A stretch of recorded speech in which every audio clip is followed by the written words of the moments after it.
Hey y'all, it's Renegayde, and I hope you're ready to spill even more reality in our final part of our three-part premiere podcast for RuPaul's Drag Race All-Stars 9. This has been a crazy way to begin this whole season with so much content, so let's not waste any time and introduce our legendary, beautiful benefactresses who will be kicking with us tonight throughout all of the stars, style, and spectacles of episode 2, The Paintball. Let's first welcome back the Raven of Renegade's Drag Race, QuackrrJack. Jack, we are finally here at the end of our double premiere recap, and you have been here with me every step of the way today. How do you feel about the start of our journey going into episode 2? Ugh, the ball is my favorite challenge of all time on every single RuPaul's Drag Race episode. So I love talking about the ball. Like I could talk about the balls forever. You can take that as any kind of way you want. But I Mm. do mean RuPaul's Drag Race. Um the ball challenge is my favorite thing because I really think it shows what these girls brought to the competition and more importantly what they can do while they're there. Have to make a look while you're there, and usually a lot of times out of either some weird materials or a mixture of things you wouldn't necessarily use. It really shows, do you have an eye for what your body looks like? And I'm so excited to get into it tonight because again, my favorite, and I love that we have so many looks to go over. If it wasn't for the ball, we would never have one of my most favorite Drag Race quotes of all time. Embrace the materials. And we'll see how our All Stars 9 queens embrace the materials in today's paintball, which again, we gotta say we're an All Stars 9. How have I not thought of the title of a paintball for I I'm kind of blown away this point that they came up with. It's so creative with these titles here. And now also let's welcome back y'all to the podcast. Our Merle, I'm sorry, our Michelle Visage here of Renegade's Drag Race. Cody Saurus here, our our on hiatus podcast streamer here.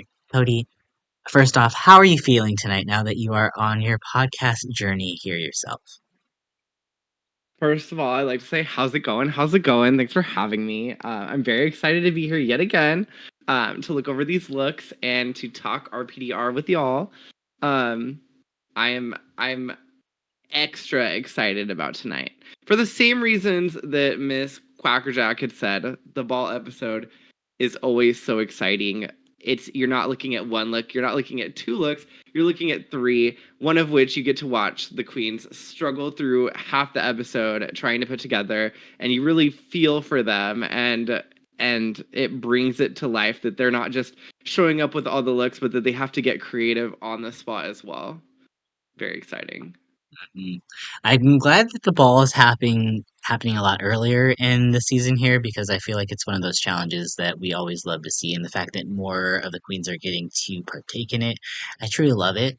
I hate that I decided to podcast though when this is the height of the let's go ahead and have episode 2 balls. So it's literally like just screen caps up the butt, like literally 80 screen caps per episode. So as much as I love the looks here, I miss the days when it was back to just four people. But you know what? I'm not going to complain here because I too much love the ball here. And I'm very excited to get into some of the looks that we have tonight because wow, did our queens bring it tonight. But before we get into that, Cody, for you here, you weren't able to make our last recording here, so I just want to know if you have any takeaway moments, personally, from the first episode. Anything involving the girls group challenge here or the signature fragrance, signature looks runway theme. Feel free to talk as much as you want because I want you to get it all out. Of course, of course. I really did enjoy the episode. I really did enjoy the signature fragrance theme. I've always been a fan of the queens when they've had to put together product promotions. I was a little bit disappointed that it was such a brief challenge. I have really liked the ones where they've been responsible for making like a full commercial, but I understand that they have a lot that they want to get through in All Stars, and I think it was tastefully done in a nice, quick, and to the point kind of way. As for the looks themselves, I truly enjoyed them all. I thought they were all nicely constructed. Plastique definitely hit me with the wow factor with those like gigantic cosplay, like almost maybe not quite movie quality, but really nicely constructed wings, and she just looked like a goddess. She looked flawless. Her makeup, her skin, her hair was everything. I really just felt like she was the top of that. I really loved that Roxxxy gave us that Elsa look. I mean, whether or not they didn't really reference that it was an Elsa look, but to me, it just made me think that she was Disney Princess Elsa. I loved Gottmik's like whole chain, Morning Star, whatever you want to call that. I liked that even though she used big, bulky ass chains, they fell in a way and were placed in a way on her body that just looked stylistic. It didn't look just thrown on, all willy nilly. Angeria, amazing little Southern Belle like look. I thought it was very cute. I didn't think it was super, you know, crazy, chaotic, like, all different materials and whatever. It was pretty simple in that sense, but there was a lot of detail to it too. And I just thought it really brought her personality out, like her background kind of connected it a little bit more deeply. Nina's Nina deserves jail for that look, but not in a bad way. I thought it was pretty funny. I was really impressed with Chanel's look as well. I haven't been a fan of everything that Chanel's brought, so this one I thought was really nicely done. It didn't upset me at all. I think that Ms. Vanjie, it's a little on the basic side, but God, I love her so much. She could come out in a fucking diaper, and I would be like, Miss Vanjie, you're beautiful. But no, uh, she was just like wearing something that I maybe would feel like you could buy you know on Amazon or something, throw it on, like different pieces put together. Not the But there's H&M some look. construction there. There's some niceness to it.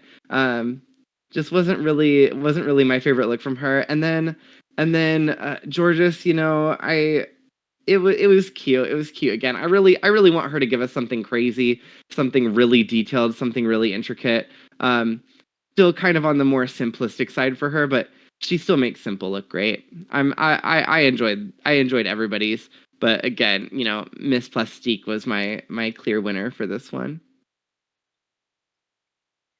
So then I do have to ask as well too, were you just as shocked as we were when the top two and the beautiful Benefactress badges, the first ones of our competition, were handed out to Angeria and Georges?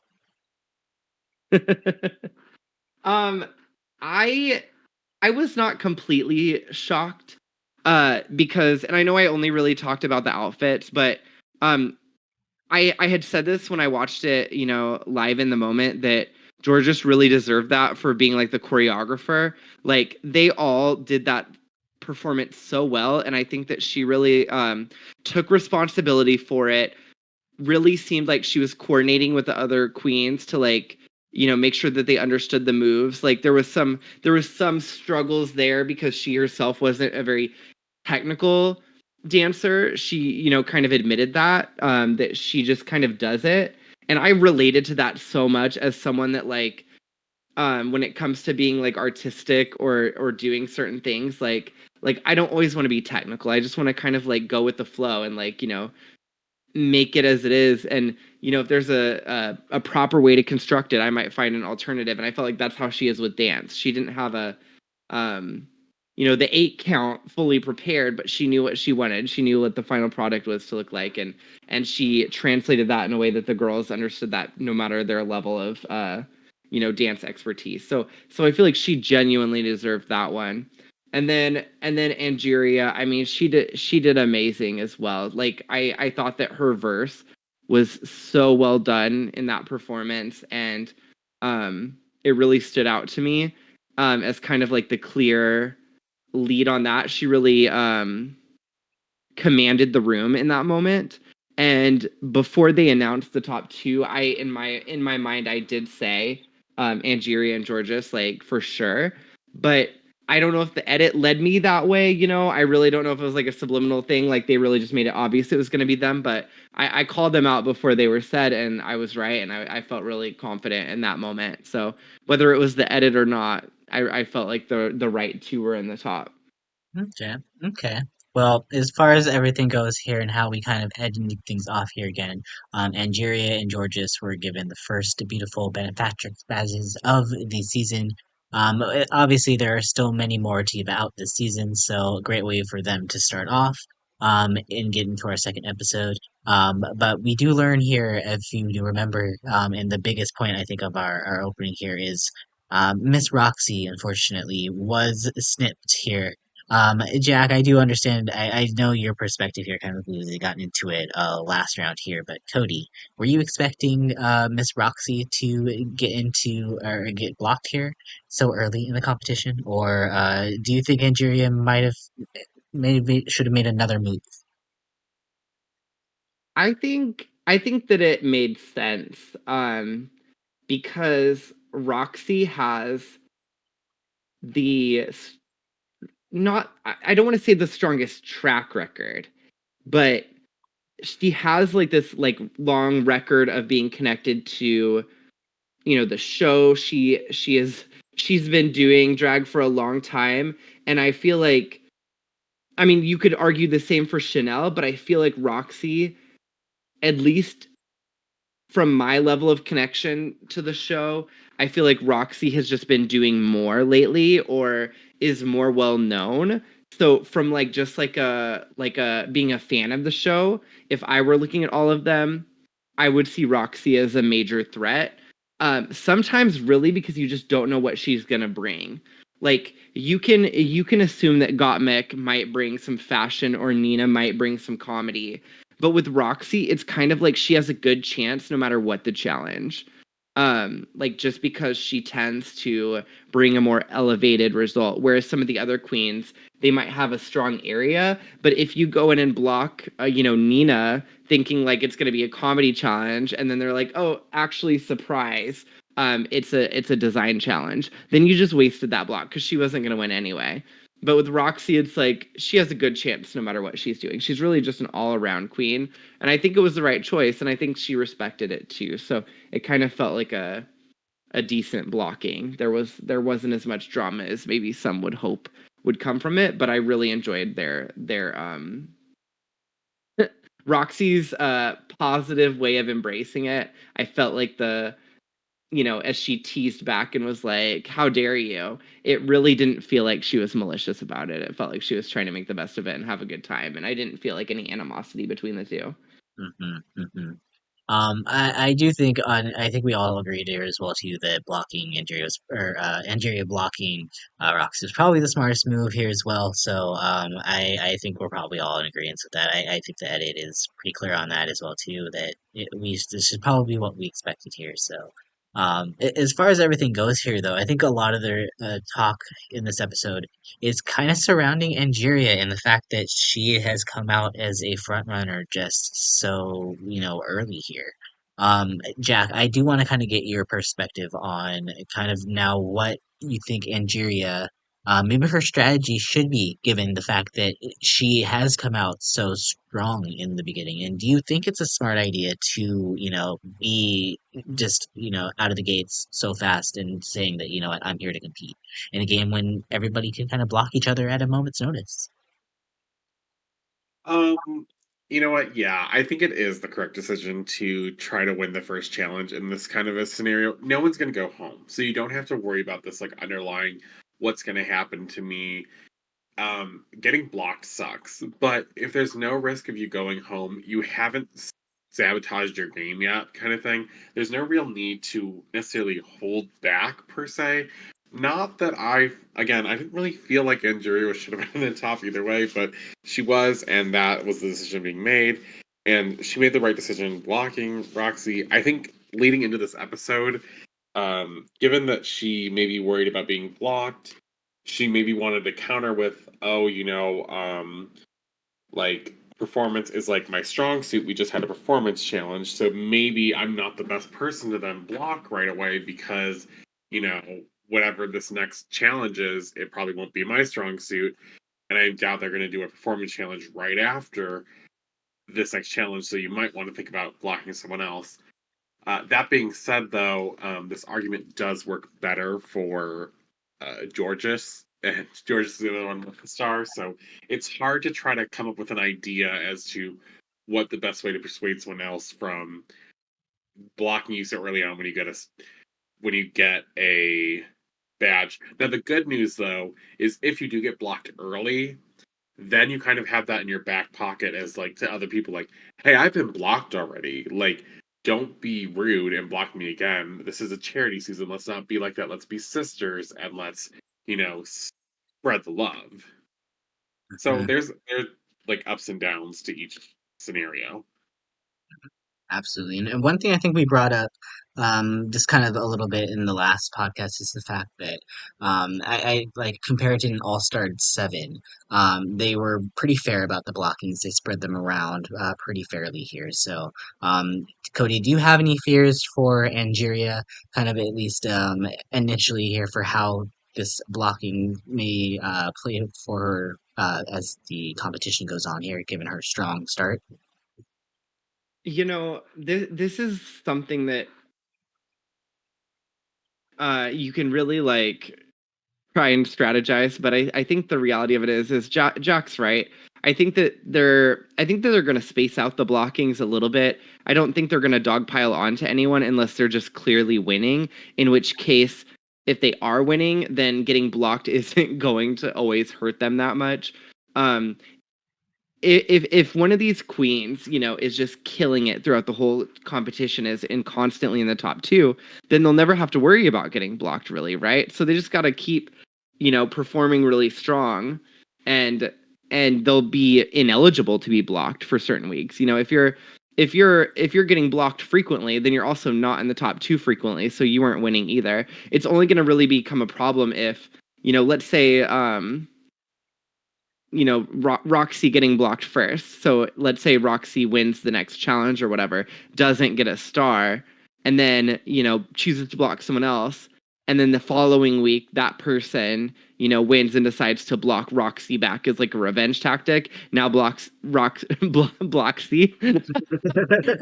Roxy's been blocked twice, and both times she's won, she didn't get a star. Like that type of thing could really hurt. But like the reality of it is if you're doing really, really strongly, then you're not at risk of, getting blocked as frequently. And I think that those players that do really strongly and win a few beautiful Benefactress badges are going to be those front runners. And, there might be someone that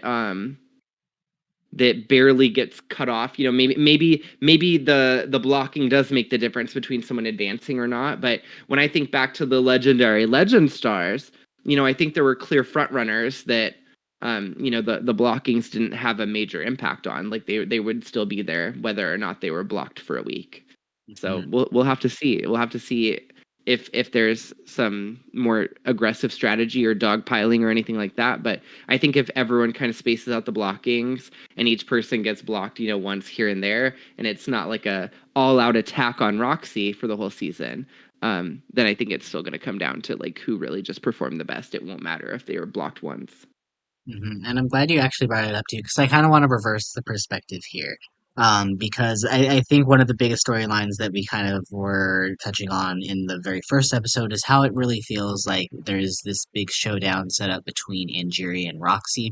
More than likely as our front runners, I feel like we're all kind of very high on both of them here as a result of their first episodes here. So the fact that they are kind of positioned this way, it doesn't really surprise me. But I kind of want to know from the other perspective here. I'll start with you here, Cody. What do you think Roxxxy should be doing here moving forward, given now that she's the first person ineligible to get a star, or not a star, a badge? We're gonna get them all confused the entire season here.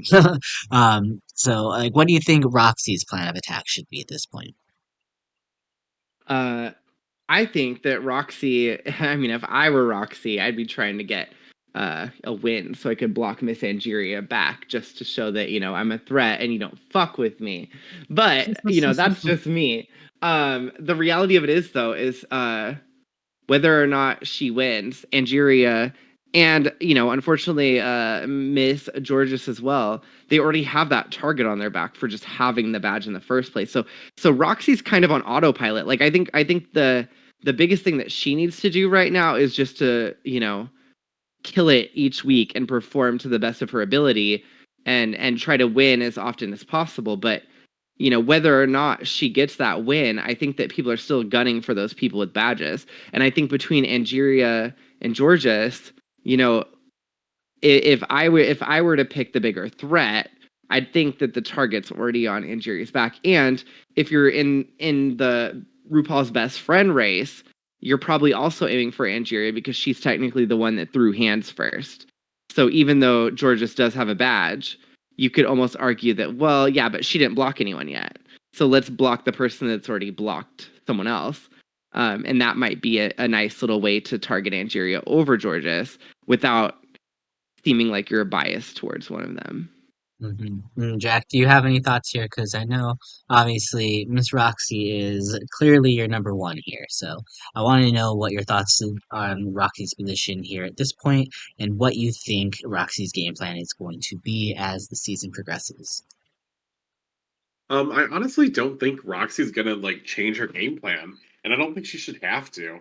At this point in the competition, everyone in that room has talked about how great Roxy is. Like, we have all seen the conversations, the editing has shown us that everyone has talked positively about Roxy Andrews and how she's a legend.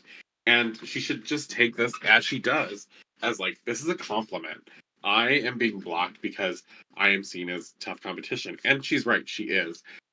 But that shouldn't stop her from doing her best. I'm not saying that she needs to go out and kill every single challenge, because I don't think that the girls are going to go ahead and immediately start dogpiling. Maybe later in the season they'll start to dogpile a little bit.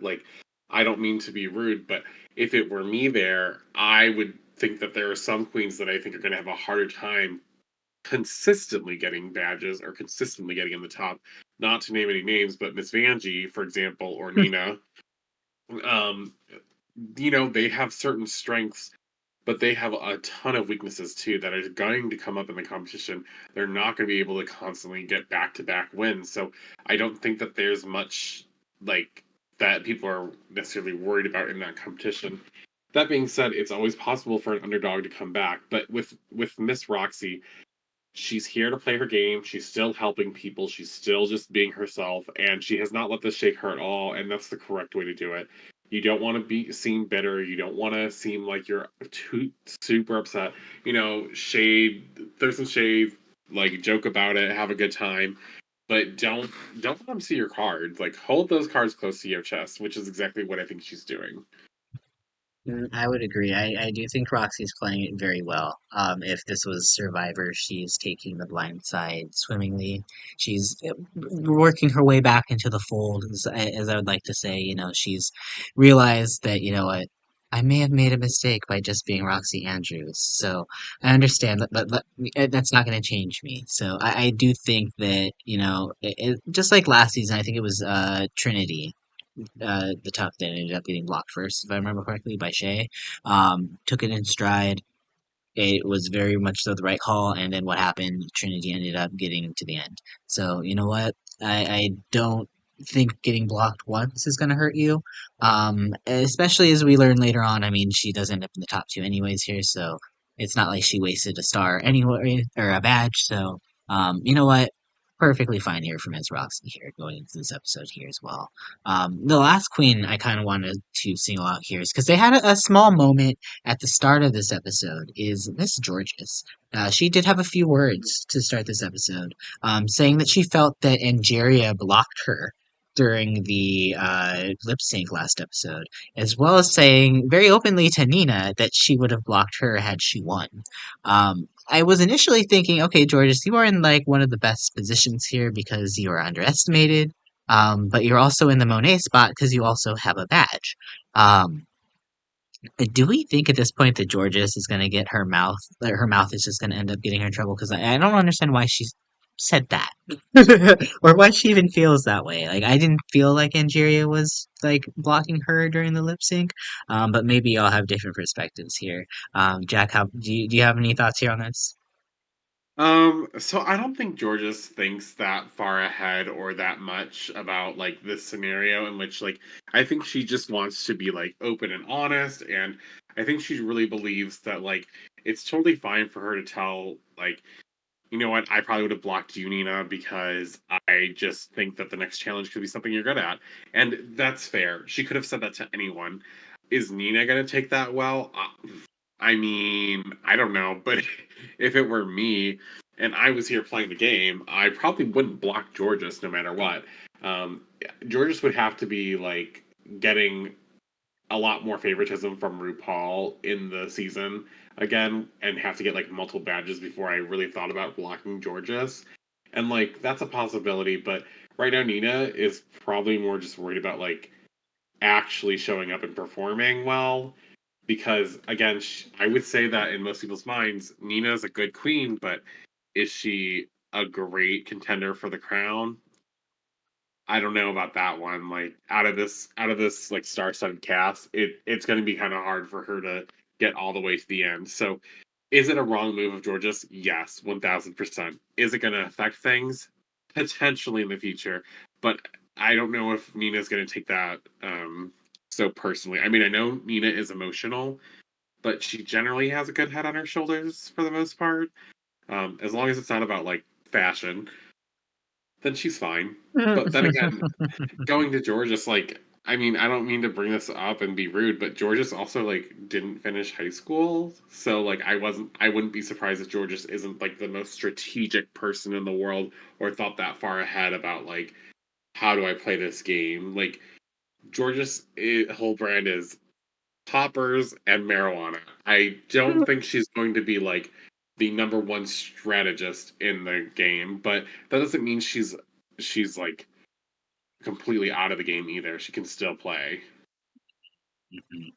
Cody, what are your thoughts here on Miss Georges here, given the fact that she's now technically a front runner in this competition?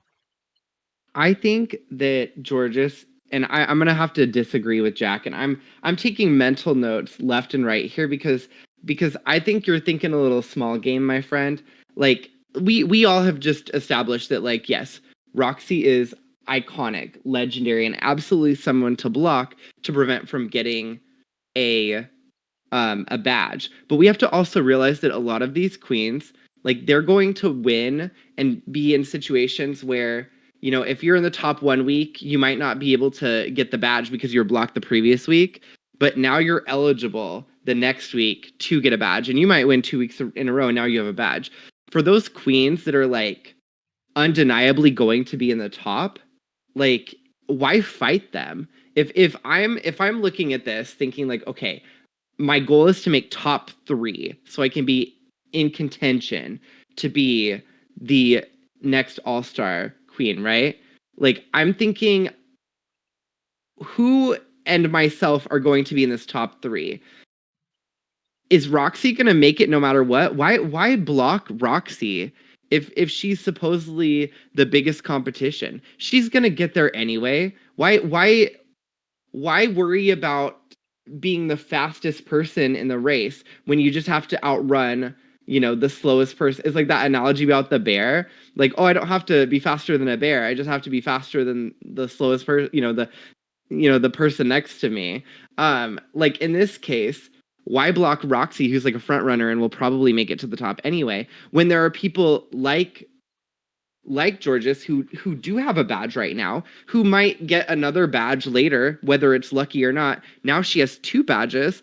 What if Roxxxy wins like 4 badges, and because of that, like now there's only a few other badges out there, and Jorgeous has 2 of them, and maybe I only have 1 of them. But if I would have blocked her, now I have a better chance. You know, like you can block someone from getting a badge, but they're not getting eliminated, and you can't stop them from winning the next week and blocking you.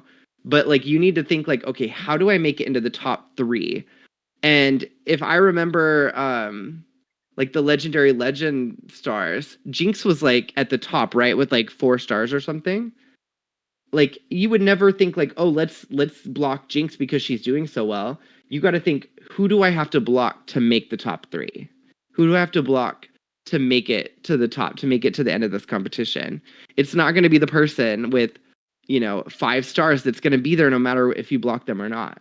You're going to be blocking the person that is potentially going to sneak up and push you out of the top 3. Okay, so you're saying that she threw out Nina as maybe another possibility as someone to block here. Are we saying this was a strategic move?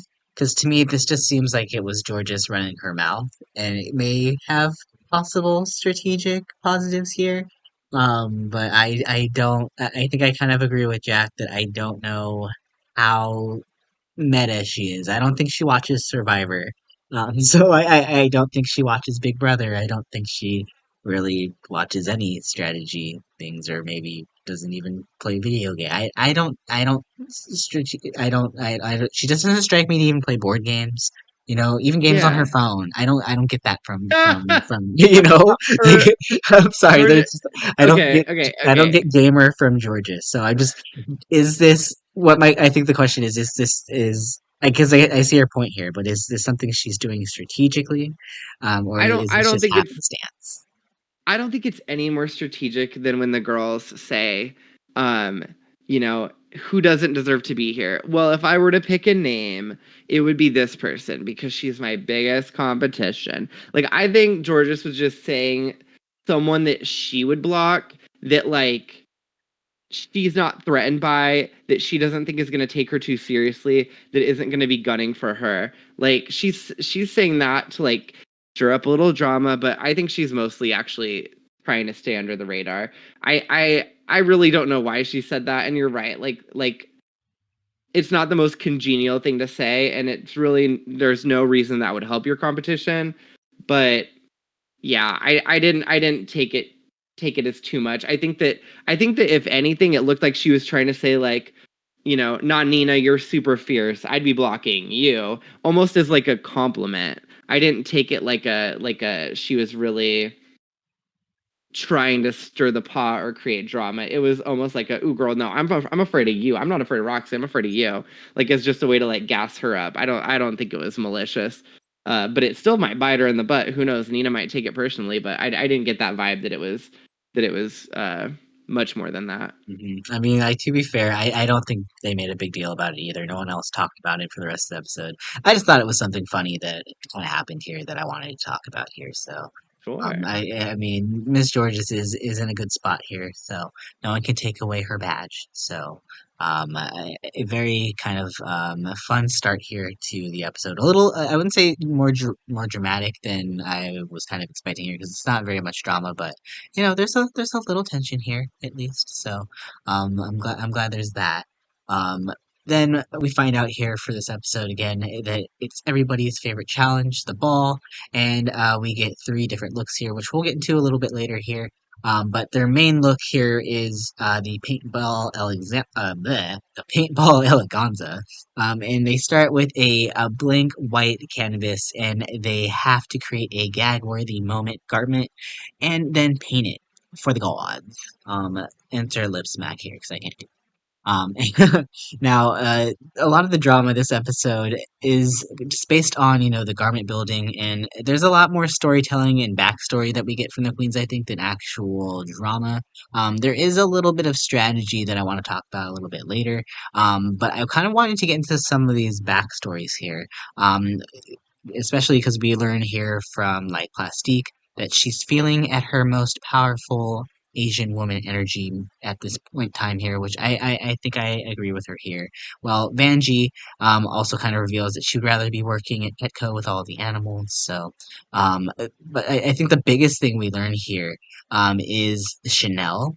And the fact that she's super crafty. And something I wasn't expecting here is this montage we get of her house that I didn't realize was her house. I thought it was just like some random place that she set up here. No, it is her house, and she sets it up for I guess this gigantic Christmas party. And she said it takes her like 7 months. of the year to put up these decorations, which I'm just like, this is insane. But this is a side of Chanel I was not expecting to see here, and she is again very crafty, and she finds different ways to help the queens out with the painting portion of it.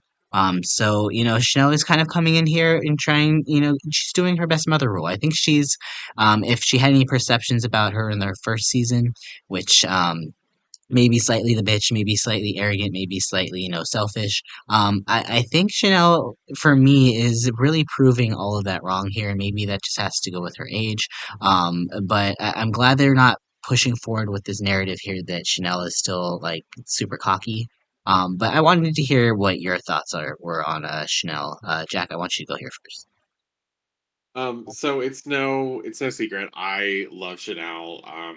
Like we said before, she was like one of the, I guess, like the first like kind of classic quote unquote villain of a season in a way. But she has so much to offer. I mean, she revealed that history of her and Chad used to be really close back in the day. They didn't speak for a while. And on All Stars 1, like when they came back together and they teamed up and they're talking about how they used to work together all the time and they were the best of friends. And there's so much more to Chanel than just like some drag queen off the streets, like who's got maybe a slightly more abrasive personality. Like Chanel is forward. Chanel is drama. Chanel is theater. Chanel is a showgirl. But Chanel also has this, um, dare I say, overly creative side. It's like her brain doesn't stop. Like she's constantly creating. I was shocked by the fact that she has people come through her house because it's like a attraction essentially. Just having people come through her house to view it, and she does this for months out of the year. Like over half the year doing that just sounds exhausting to me. But if it's her hobby and she loves it, like I think that's amazing. And some of the things she has, I don't know how much she spent on that, but it looked so rich. Like I thought I was in department store heaven kind of thing. Like everyone had just taken every single bit of Christmas stuff from each store in the mall and put it all together. Is kind of what it looked like. And on top of that, she has the ability to go from that, but also she's designing also interiors or whatever of other places. I think she said, right? Like she was doing Christmas for other companies, so she's made this a side business kind of thing for her, making her income on top of doing drag. Like that's a lot. So it was nice to see her. I love Chanel. I can't wait to see more from her. I mean, it's been over 10 years since we've seen her on the screens. This is a great reintroduction for her to especially to the newer fans of the franchise.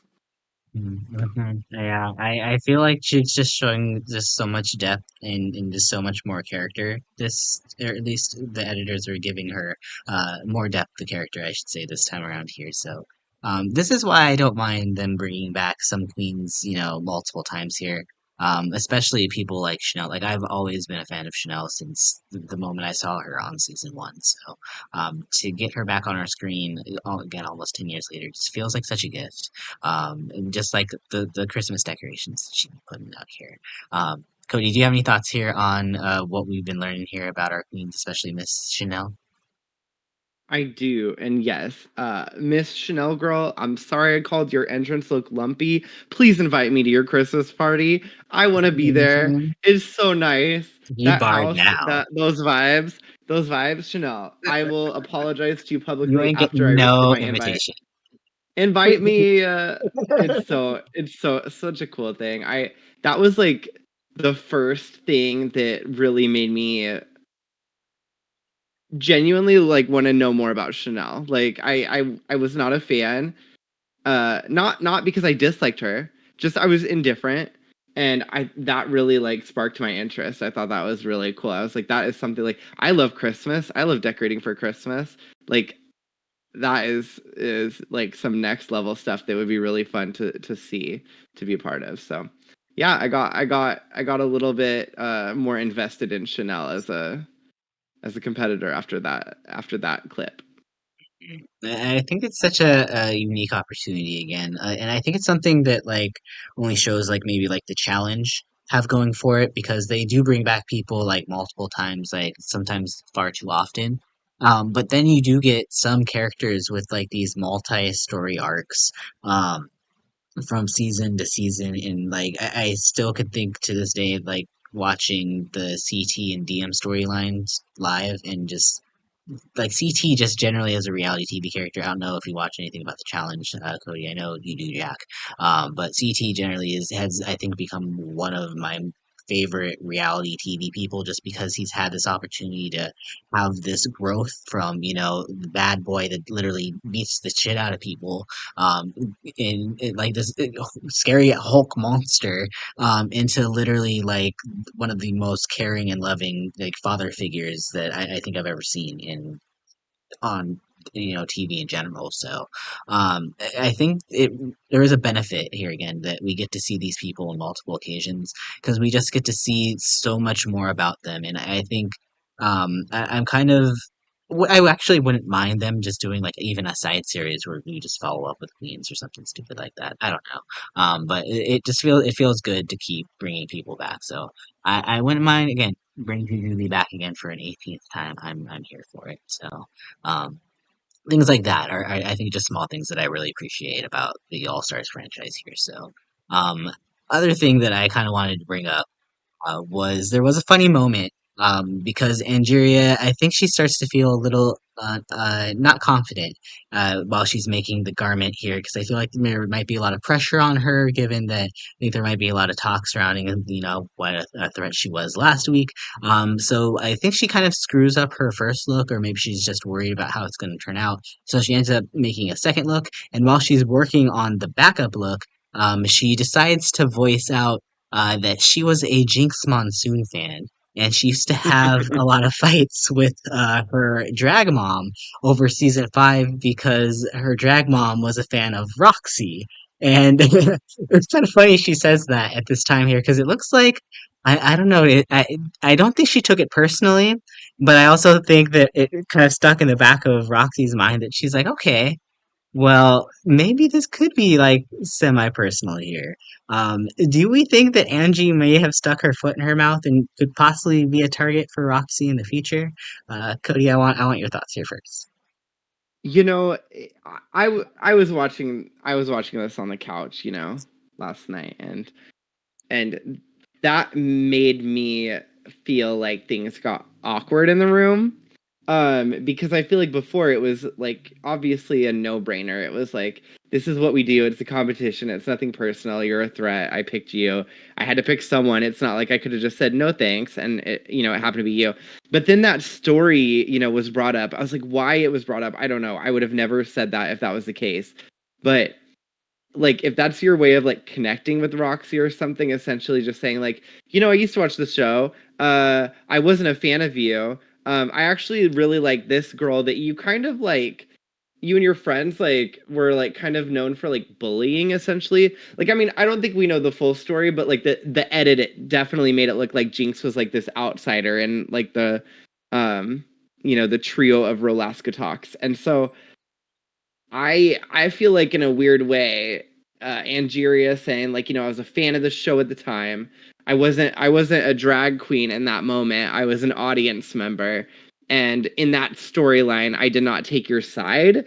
It kind of like speaks to like how she feels, or felt at that time about Roxy. And I think that's enough to make Roxy feel a little bit uncomfortable at most. I don't think she needs to take it personally or think that Angeria is like holding a grudge now or anything like that. But it would definitely be enough to at least make me think like, wow, like, you know, I was fine being blocked when I didn't think it was personal, but now you've expressed like at some point you've had a personal, um, dislike for me, or at least like a preference for someone who was, publicly appearing to be my enemy at that time. And at that time, Angeria didn't know Roxy personally. She didn't know the story personally. So that really was, her perception was everything. And she went the other way. So Hmm. who really knows how Roxy took that? But I'd be thinking about it at least. Hmm. Cody, I want to bring something up here because while we're going through that your thoughts there, it brought me back to a moment here.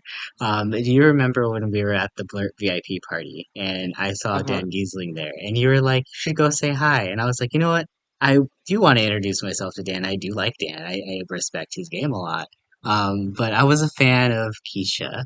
But you're like, you know what? No, you should go say, you know what? Hi, Dan. I respect your game. I was like, no, no. I just decided to walk away, not say anything. That's how I Yeah. feel this whole situation would have gone. I'm Angeria, and here's me going up to Roxxxy, who's Dan, and being like, And hi, Dan is I Roxy. respect you're so good, but you know what? I was a fan of your arch nemesis that season. Yeah, and it would make Dan uncomfortable, I'm sure. And thus so Roxy feels that way. And I don't know what Roxy's relationship is with Angeria as, Drag Race alumni, but I think that's part of the thing is we don't know. Like, the queens will like allude to like their connections they've made, post Drag Race, like they may mention, like, oh, me and this person went on tour, or me and this person did Drag Race Live at the same time, or like we were on the Work the World tour, or whatever connection they may have. They may just be like, oh, we were, performing at the same show, whatever it may be. But like we don't know if any of these girls, like, they might text each other around the holidays. They might, have a deeper connection, or this could be the first time that they're really interacting. And I think that it really just depends on exactly how close they are outside of this, this All Stars format. And if they don't really have a relationship outside of now this show, I think that might have a more negative impact on, their feelings for each other versus if like, she just said that casually about a friend. Well, it's still very interesting again that we keep getting more of this Angeria versus Roxy storyline here in the edit. Jack, what were your thoughts after all of this went down here? And were you fearing for Miss Angie? Although, or actually, I should say, were you hating Miss Angie because like I'm like you're on Team Roxy here, so I'm like, are you ready to just send her a very mean tweet at this time? No, no, I don't really believe in sending the girls hate unless there's like a legitimate reason for it. Agreed. But Don't do that, please, by the way. If you're doing that, you're a horrible, terrible person because these are literally like artists that are like amazing. Just wanted to say a side note there if you're doing that. You suck. um Okay. wig. So Sorry. so I didn't hold any negative feelings towards Angeria. I think that a lot of her feelings towards Jinx were probably due to the edit. I mean, even now people still think that Roxy bullied Jinx, which was never the case on season 5, and Jinx even admitted it herself and was like, I wasn't bullied by them, like that wasn't the thing. Like I didn't feel like I was being bullied.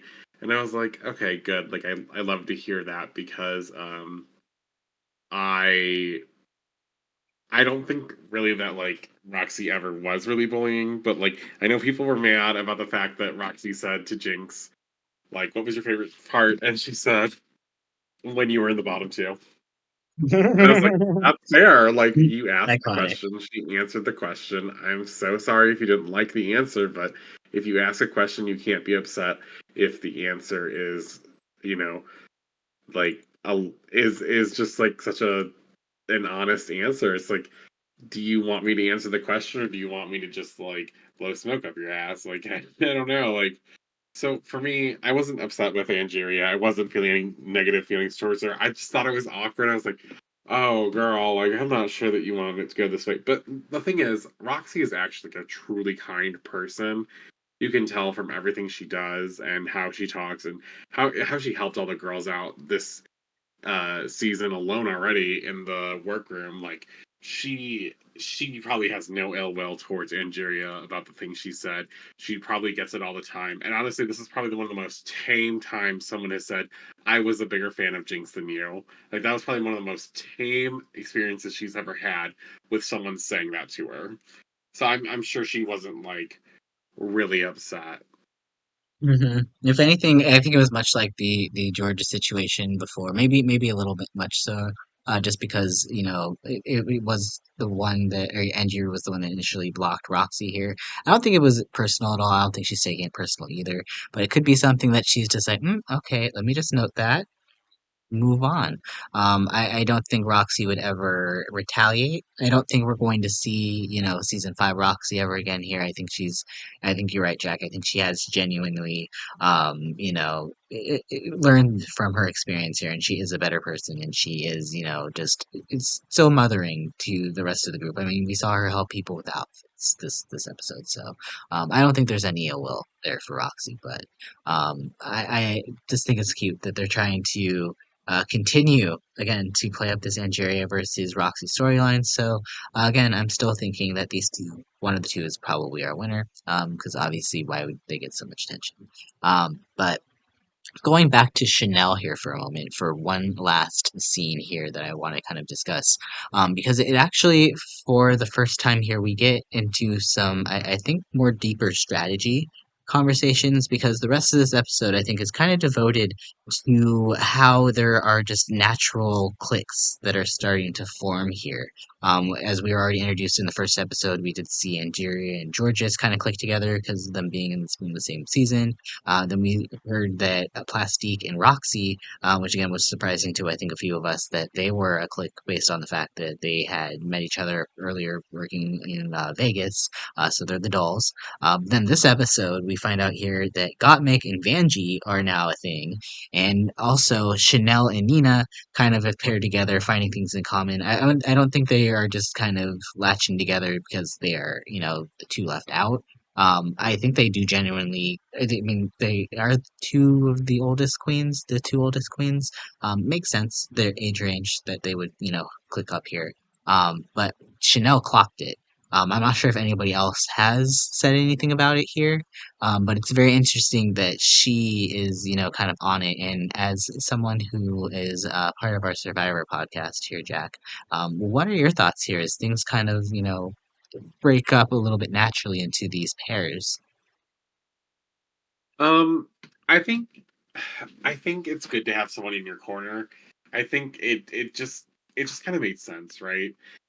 I'm not surprised that, especially Gottmik is and Gottmik and Vanjie are good together because you know what, Gottmik has a really good relationship with Candy Muse from her season, and I think Vanjie and Candy Muse are both very similar. They're both loud, they're both very entertaining, they both have a lot to say, and they don't hold back when they say it. Like, it's just something that I think Gottmik appreciates in a friend is someone who can really vibe with her, who's just a lot of fun to be around and kind of the life of the party in a way. So I'm not surprised by that. I think Chanel and Nina get along well because they're both older queens. They've been around the block for a while. They've paid their dues, to say it in another way. Like, they understand a lot of things that happened prior to Drag Race when they were drag queens, and now where drag is at now that it has evolved so much and become mainstream through Drag Race and other reality shows. That being said, Plastique and Roxy's relationship was the highlight for me because I was like, oh yes, I love when I have queens lifting up queens, but in the sense here are two queens that I really love that actually have a relationship prior to the show, really enjoying each other, and just they were use my girl, that's my bitch right there. And I was like, that's how I feel about my best friend is. I'm like, that's my girl right there. That's, I knew from the get that we were gonna be close, kind of thing. And so it just kind of reminded me of that, and I was like, this is exciting, to see that there is so much between these two already. So I think it's a great idea to have that alliance in your back pocket in case something bad happens. But it's also nice to have someone that you can kind of bounce ideas off of in case anything goes wrong. Mm-hmm. Now, Cody, I know you don't really watch strategy shows here, so I'm kind of get interested to kind of get your opinion here because I know you're still a gamer. You play Among Us, so you know how to how to lie and betray and gaslight, girl boss, whatnot here. So, what's your kind of perspective here as things kind of take shape naturally surrounding, the landscape of the social strategy friendships here? Yeah, the strategy part is really fascinating with this one because there is the element that no one is going home. So you can't just eliminate someone and then not have to deal with the repercussions of your actions. Like, unfortunately, Angeria blocking Roxxxy means that, let's say someone else, blocks Angeria, and then Roxxxy, wins in the future. She may still want to get like her revenge, and maybe she just doesn't know who to block, so she just says, "Hey, I'm gonna block Angeria again," even though some other people maybe have not been blocked at all. Just as like, I don't want to upset anyone else, you've already blocked me, so I'm just going to block you. And now it's like tit for tat. Like there's always going to be a strategy there. And then the each person kind of pairing up, clicking up a little bit. I think that's going to come into play as well. Like, why would Gottmik, block Vanjie if she feels like she's her biggest ally in this game? So you have that element. And then I think that there's still a social game going on as well. Like, I think that it's a huge thing that Roxxxy, helped everybody um, during the ball challenge. And I wonder, like, had that been in the situation, like, would Roxxxy have been blocked if she wasn't already, of course, um, during the ball challenge by anyone, given that she helped everyone? Like, that would be really like kind of a slap in the face. So there comes a time when like some of the actions that you do really do factor in, heavily on what other people are going to, how they're going to react.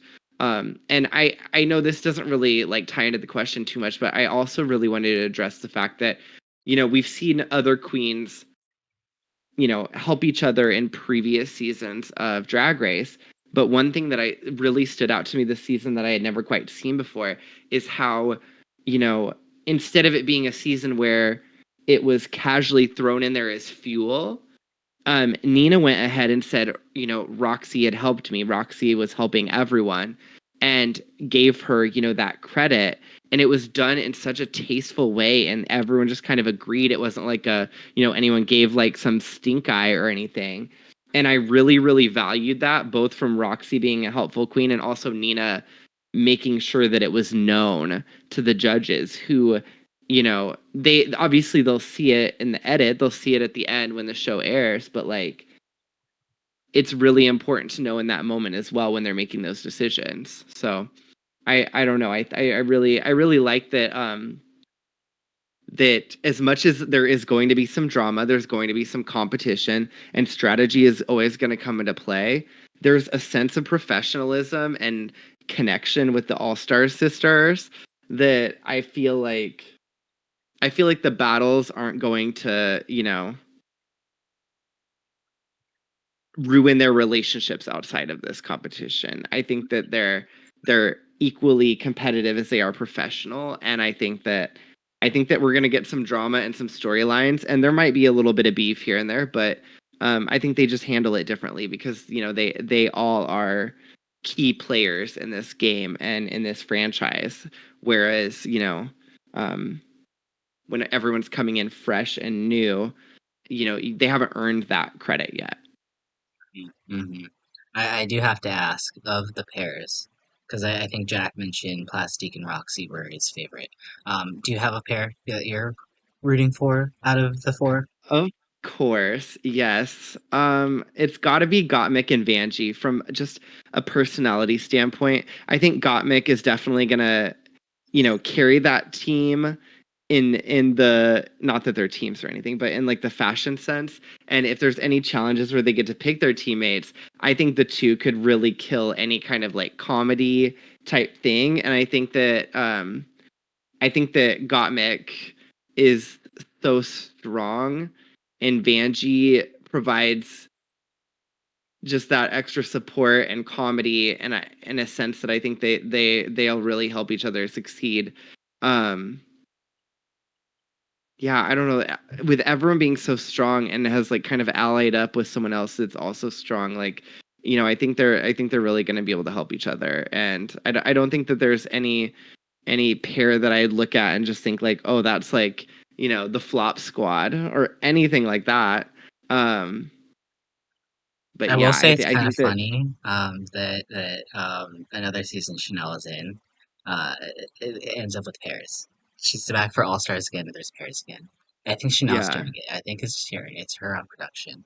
I like Hot Mick and Vanjie too. I think I'm slightly team plus Deacon Roxy just because I love Roxy, but I kind of love the fact that there is so much depth to what ends up being a charity season. I think you're right that we have a lot of good stuff to look forward to here.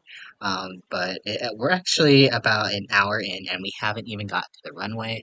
It's like you could tell, like there's so much good speculation on this season. Is that um, I we haven't even talked about the looks yet, and it's the ball episode. So let's go and transition on over to the runway here, because we have some great looks. I think we need to speak about at this moment here.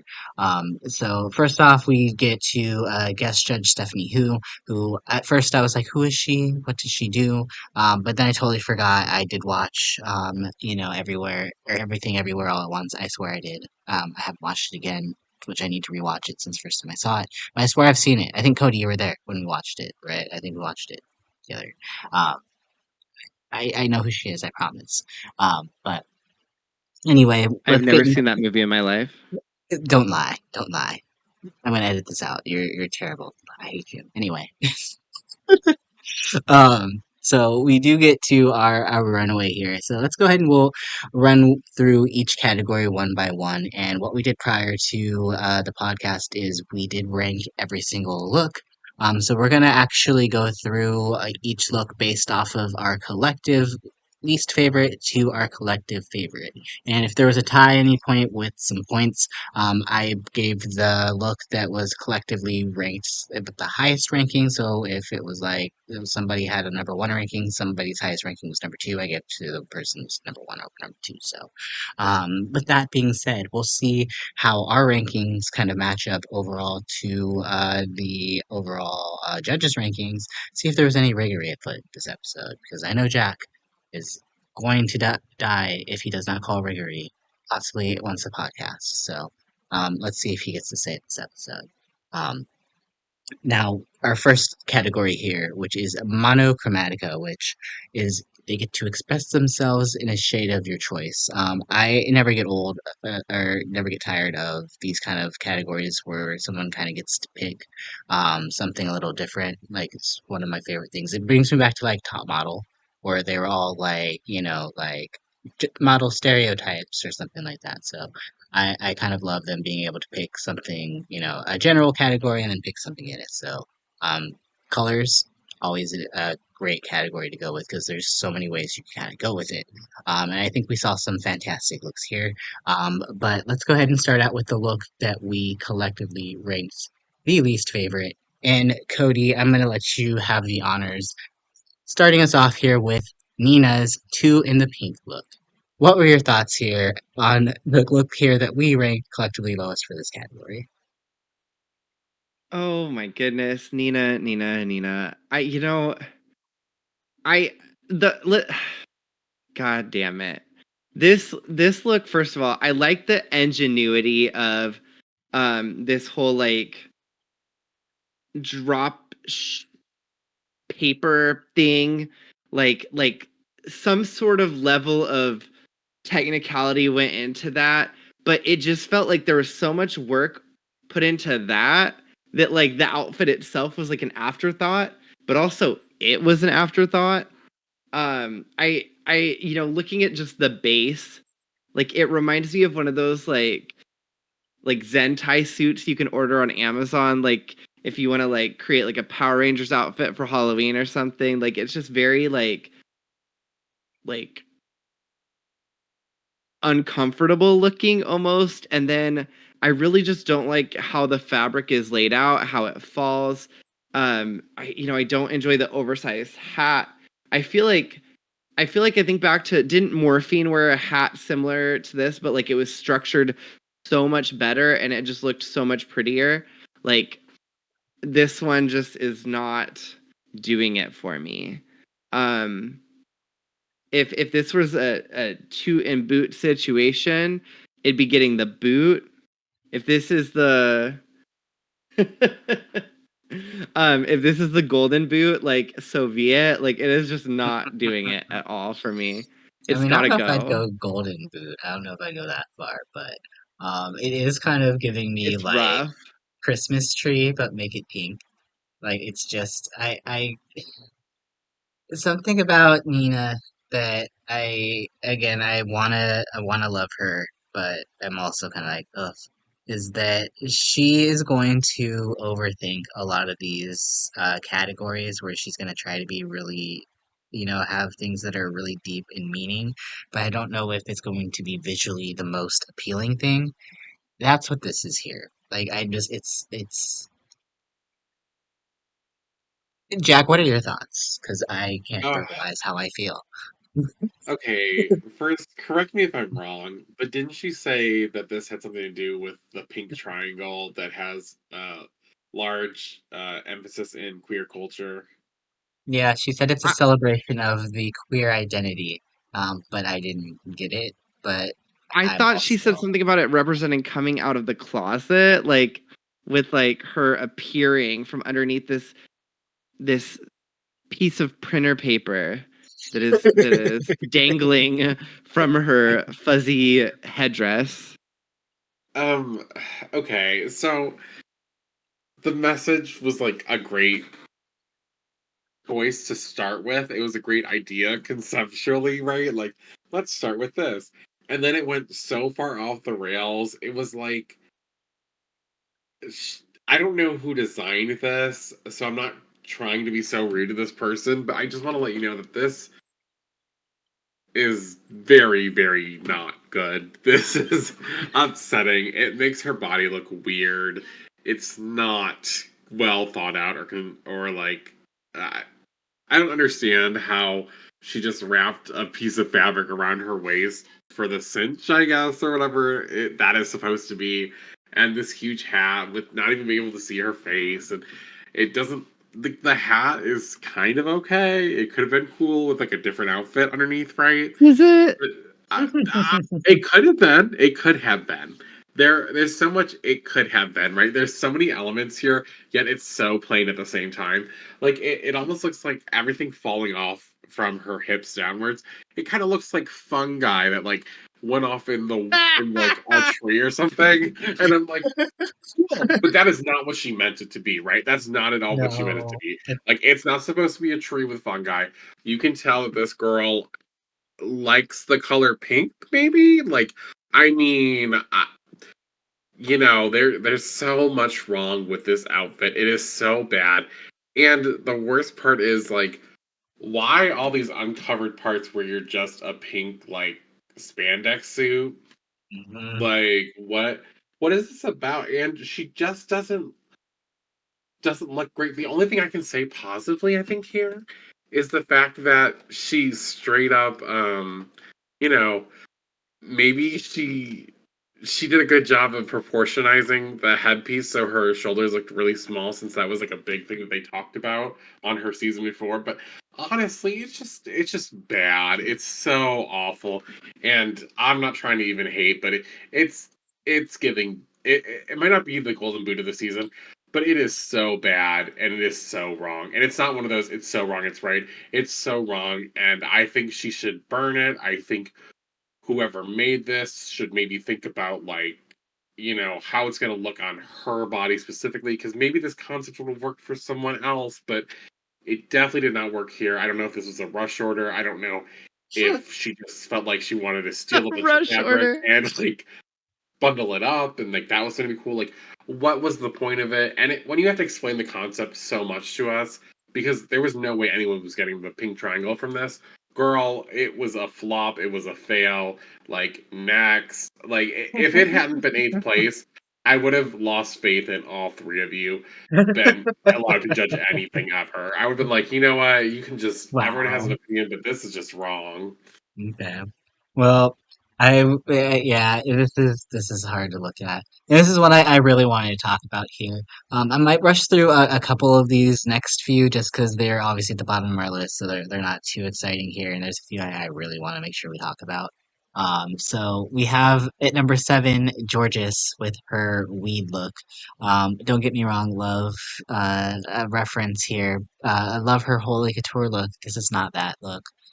This is not that good. So it definitely ranks here at number 7, which is basically she's just wearing a bodysuit with weed on it. At number 6, we ranked Angeria, who's also basically wearing a bodysuit with, a big ruffle just kind of attached to it with another green choice, which I like not even a pleasing green color. So I see why we all kind of collectively ranked it kind of low here. We also had Chanel, who I wouldn't say that it's a basic silhouette. It kind of feels like something maybe kind of close to the last silhouette she had here. But we had her at number 5 here. It's not a bad look, but maybe predictable. But all around, I think was pretty good here for number 5 here for Chanel. But I want to get into our top 4 because we have at number 4, and Cody, I would like you to speak about this one here, Miss Vanjie with Oh, her my God. Miss Michelle Visage look. Eventually, I'll get through it without pretending I have a list. What were your thoughts here on Miss Vanjie's look here, which I think is probably maybe my favorite look from Miss Vanjie that we've seen on her this season. I think that she was really really smart with this look. I think that she went with a color. I feel like I follow Miss Vanjie's process. She probably thought like, oh gosh, what color do I want to do? Maybe even when the queens were like figuring out their packages and stuff, like because each queen has a different color, and even the ones that have the same color, there's some differential. I feel like they maybe really coordinated that they weren't gonna go for the same thing just so they didn't bore the judges, right? And so I feel like Vanjie ended up with green and thought right away, like, what do I do? I have an opportunity to do the funniest thing. And so she took Green's number one enemy, Michelle Visage, and she made this perfect nod to the franchise. And I think she looks incredible. I think if this were the family resemblance thing, like she nailed it. It's great. I actually even think it's really cute, and I think it's like both simplistic and also drag, especially with like the big hair. I don't think drag always has to be complicated silhouettes and extreme designs. I think that she's doing this really cool neckline thing as well, so it's not just like a plain bodysuit. I think that she has the right proportions, and I think this is, especially with the nod, really funny. And knowing that it got fourth, I understand that, but I would almost wish it was even one place higher. Well, it's not because at number 3, and Jack, I want you to talk about this one because I feel like this one is close to your heart here. We have Miss Roxxxy Andrews. And before we get into it, actually, I want to point out something maybe that you said here, Cody. That I don't think that they were assigned colors because Roxy has the same basic red color as Plastique does. Was, like I think we see like two pinks. There's 3 greens here.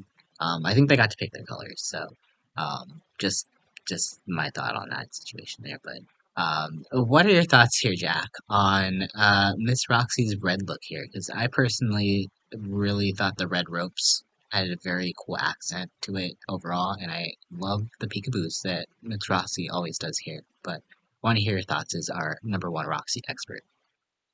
Oh my God. Thank you for letting me do this. Roxy looks amazing. She really, you know what? I'm going to say this. She took that thing that Georges and Vanjie like to do with like, do it red kind of thing, and she showed them what red should look like instead of just a boring ass, like, dress that we see them in constantly. Like, this is what it's about. She made this herself, like she does like all of her outfits.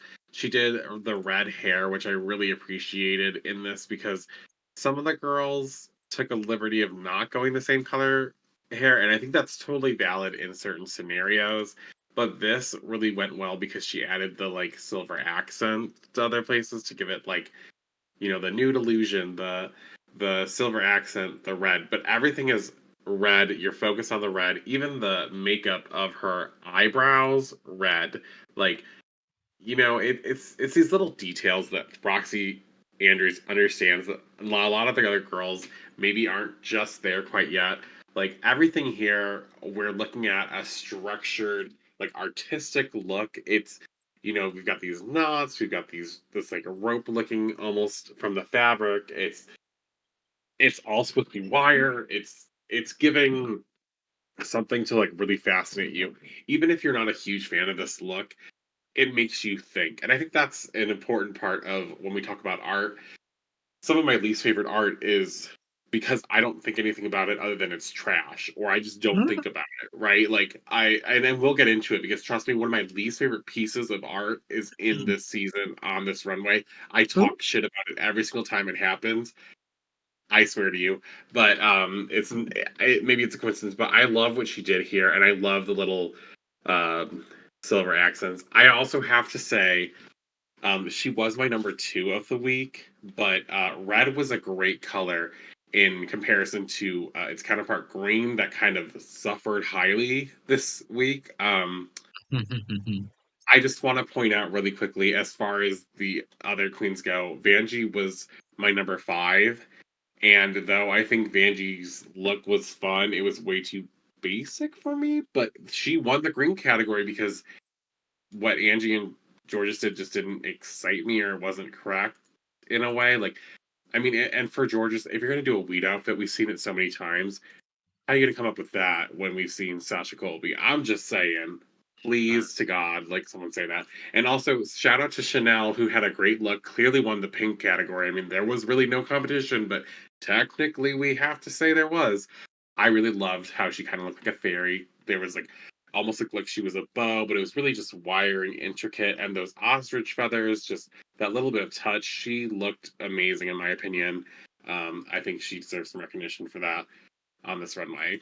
Well, I will say as well too, Jack. I will admit my vote. I also had Roxy ranked second, so I didn't tank her, but someone else did.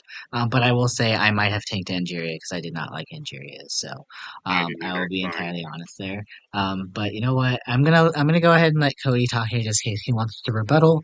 Because his number 1 pick is actually number 2, as we have our Gottmik Donatella purple look with honestly, which is probably one of the most fashion forward ones that we've seen on the runway tonight. I love the different colors of the purple that she went with, like just the tone of purple in general is one of my favorite colors.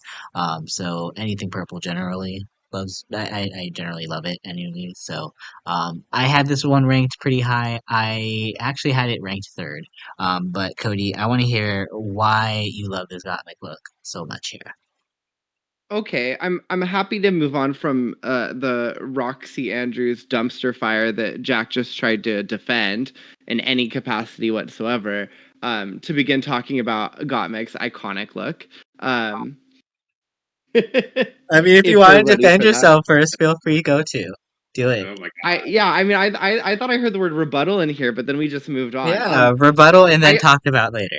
Then you get I the next just one. I just need to for 1 second just say that I love Roxy, I really do. She's in my top like want to win this season. Like I like her, I like her personality. I think I've liked her ever since she took off her wig and revealed another wig underneath during her with my hair back and forth lip sync. She's amazing. But this red look, like the torso, I have absolutely no confidence that she even knows that she wore it correctly. It is going in every direction. There's like wires and ropes and braids. Zero symmetry in any capacity that would make me believe that this was intentional.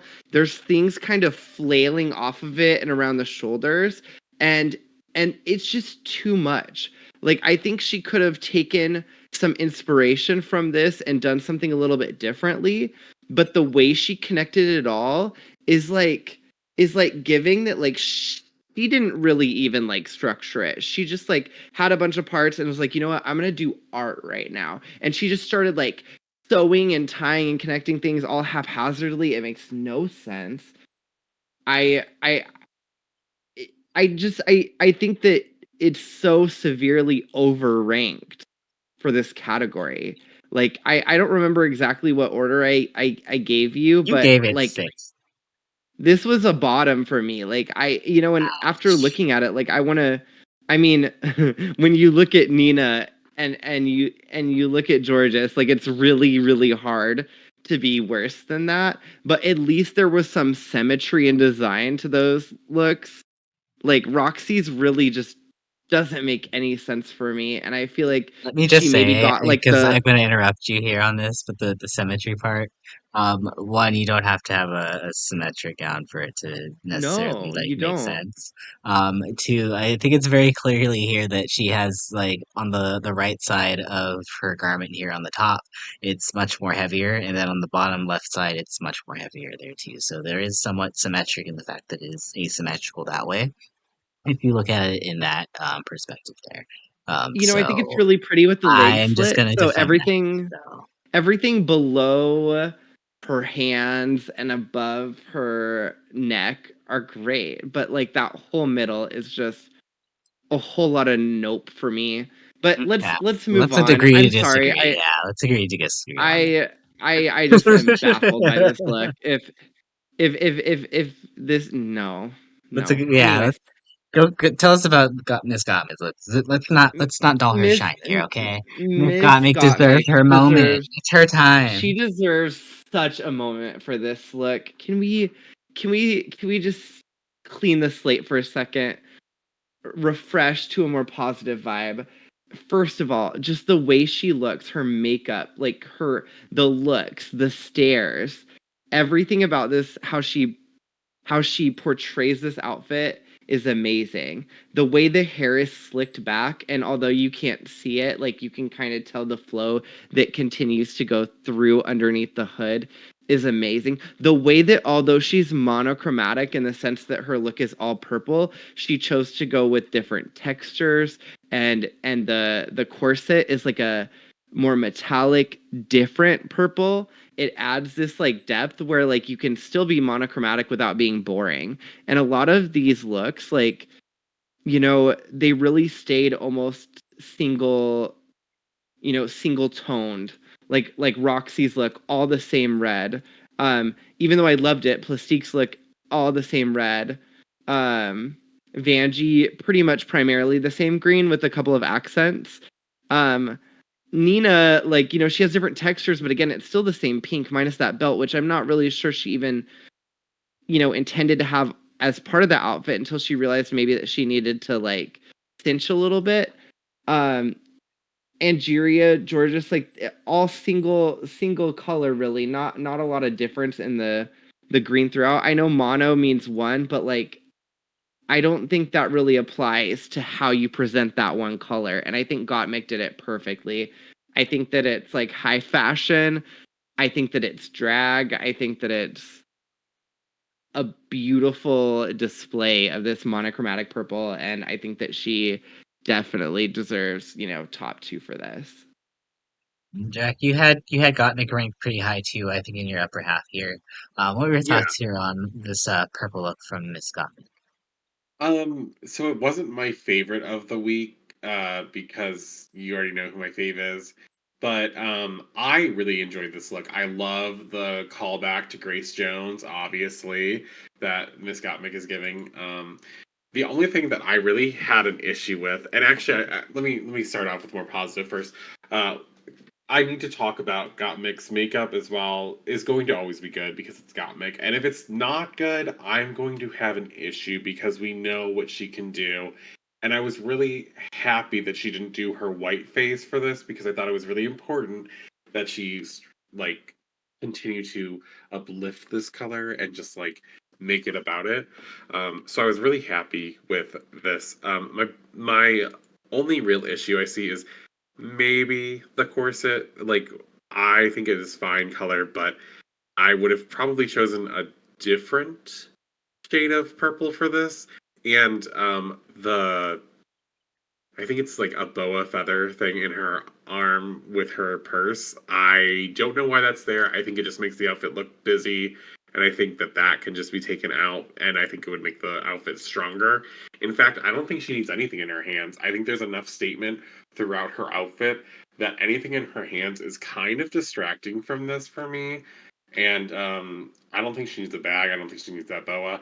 I think she has the jacket. She has the pants with the like the frills or ruffles or whatever that is on there. Sorry, I can't see it right now. But the wig perfectly like slicked back. You can still see she has the hair on, but she has, this great like head covering. And I think the outfit is amazing. I do like that she used, a few different shades of purple, but I don't think it's necessary that everything has to be like 100% perfect, which is why I did not rank her second or third. Actually, I ranked her fourth because of the things that I just found a little distracting from this look. But overall, a great look, a great night for her. And I think a lot of maybe some of the girls could take some tips here. I mean, obviously, Gottmik is known for her makeup, her fashion choices. But it's something about this. And I also want to comment on, just as a rebuttal to the rebuttal, really quickly. We're not bringing this I up don't again, Jack. think We're not doing I'm just saying I it. don't think everything has to be. I don't think everything has to be symmetrical either, and that I think it's actually interesting that only one of them was non-symmetrical. But I think Gottmik deserved her spot in the top of the week for this, and not, someone like I don't know, like Jorgeous, Nina, like these people whose outfits were just kind of like, I don't even know if they tried them on before they got there. Well, I'm Well, sure Jorgeous did, but well, let's go ahead and give some time here to the rank or the look that we collectively ranked the highest for this category, which I think is very well deserved, and that is Miss Plastique Tiara's, and I believe she called it Gamon Crimson, which is very traditional look that she has inspired here by her culture, but it also gives a very modern take on it with her hair, within the the way that it's spread out in like the different spheres, which is just very fun to look at. But I also love the fact that she comes out with the traditional hat on that's hanging out to the side like it normally would here, but it's being hung out on the hair. I think it's just pretty. And I think the other thing that really stands out about this outfit here, and Cody, how I mentioned earlier that like Gottman's outfit really stood out because she did incorporate a different tone into the outfit here. I think the fact that and is another reason why I ranked Roxxxy so high here. I think the cutout moments, the peekaboo moments, are very smart, and I do think as far as compared to Roxy here, I do like the symmetry looking on Plastique's slightly more than Roxy's. I still love Roxy's look so much, but I definitely gave Plastique my number one spot for the week. Jack, you also gave Plastique your number one here. Why did you give her the number one spot? a lot of what you said, these peekaboo moments, these cutouts, these the symmetry is very nice here, and it's topped off at the top where there's that asymmetrical moment. But it's a very structured idea. It almost, you know what? It's like mermaid on the bottom, kimono in the arms, and it gives that like that very beautiful like body shape. Like we're seeing that like cinched waist and like just the curves perfectly on her in the middle part, just compared to the structure of the stiff shoulder lengths to the flowing draping arm kind of thing. Like there's so much to look at, there's so much to like take in here, and there's so much you want to say about it, because you're like, I am amazed, this looks awesome, like I wish I was that person. Everyone wanted to be Plastique and be in this moment, right? Like it was just, this is excellence, this is beauty, this is by far like drag excellence at its best kind of thing. And for a monochromatic look, it was so great that she went for the jugular here, and she ate no crumbs left. She killed it. I don't think that there's anyone who could deny that this is the top one of the week. I just think it deserves it. I think that, red was really winning this week. I think red was a good choice on this monochromatic. Uh, if we're taking pink out of the running from red, then yeah, then red is great all around. And Plastique continues that. And her hair, beautiful, earrings, beautiful, accessorized properly. There's not too much going on. I know I said there's a lot going on, but it's not feeling like I'm overwhelmed trying to figure it out. I am loving this. I have something to say about it, and that's what I love in my drag art is I want to think about it, I want to know about it, I want to look at it and continue to look at it. It's great. And Cody, do you have any thoughts here on the look here? You ranked Plastic pretty high as well too. Yeah, and I like to start by saying that there's a clear single red winner among us. We don't need to address red as a whole color because there's clearly a single winner. I love Plastique's fit, and I do agree actually a lot with what Jack said. So first of all, the kimono vibe. I love that the sleeves almost give me like businesswoman meets kimono sleeves. Like it's got like the flow and it's like hanging off of her, and it definitely gives that like Asian culture vibe. But it has this like structured shoulder and structured like almost like rich woman wearing like heavy duty business coat. But then it's just cut out in ways that give like the kimono vibe.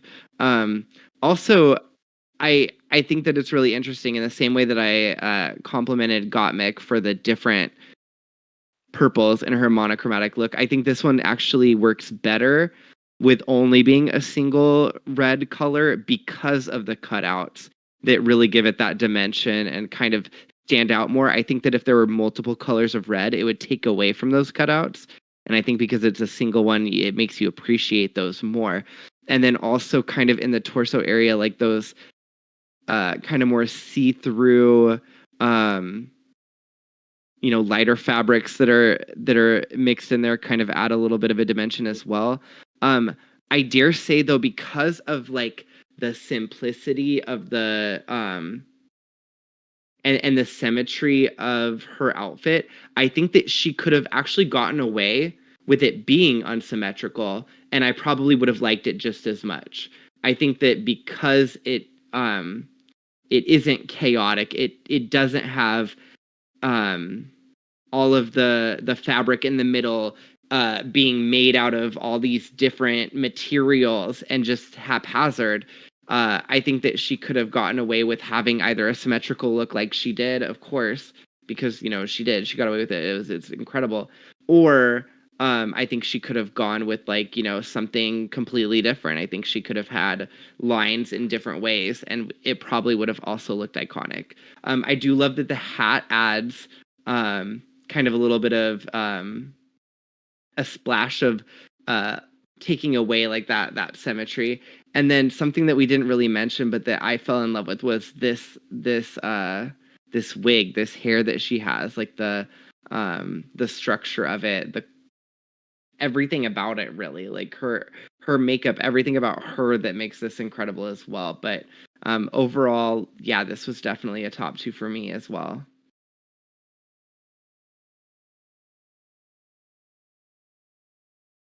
Well, I'm glad even though we had a slight disagreement there with some of the looks, maybe the ordering of some of them, we could all agree here Miss Plastique absolutely nailed this first category.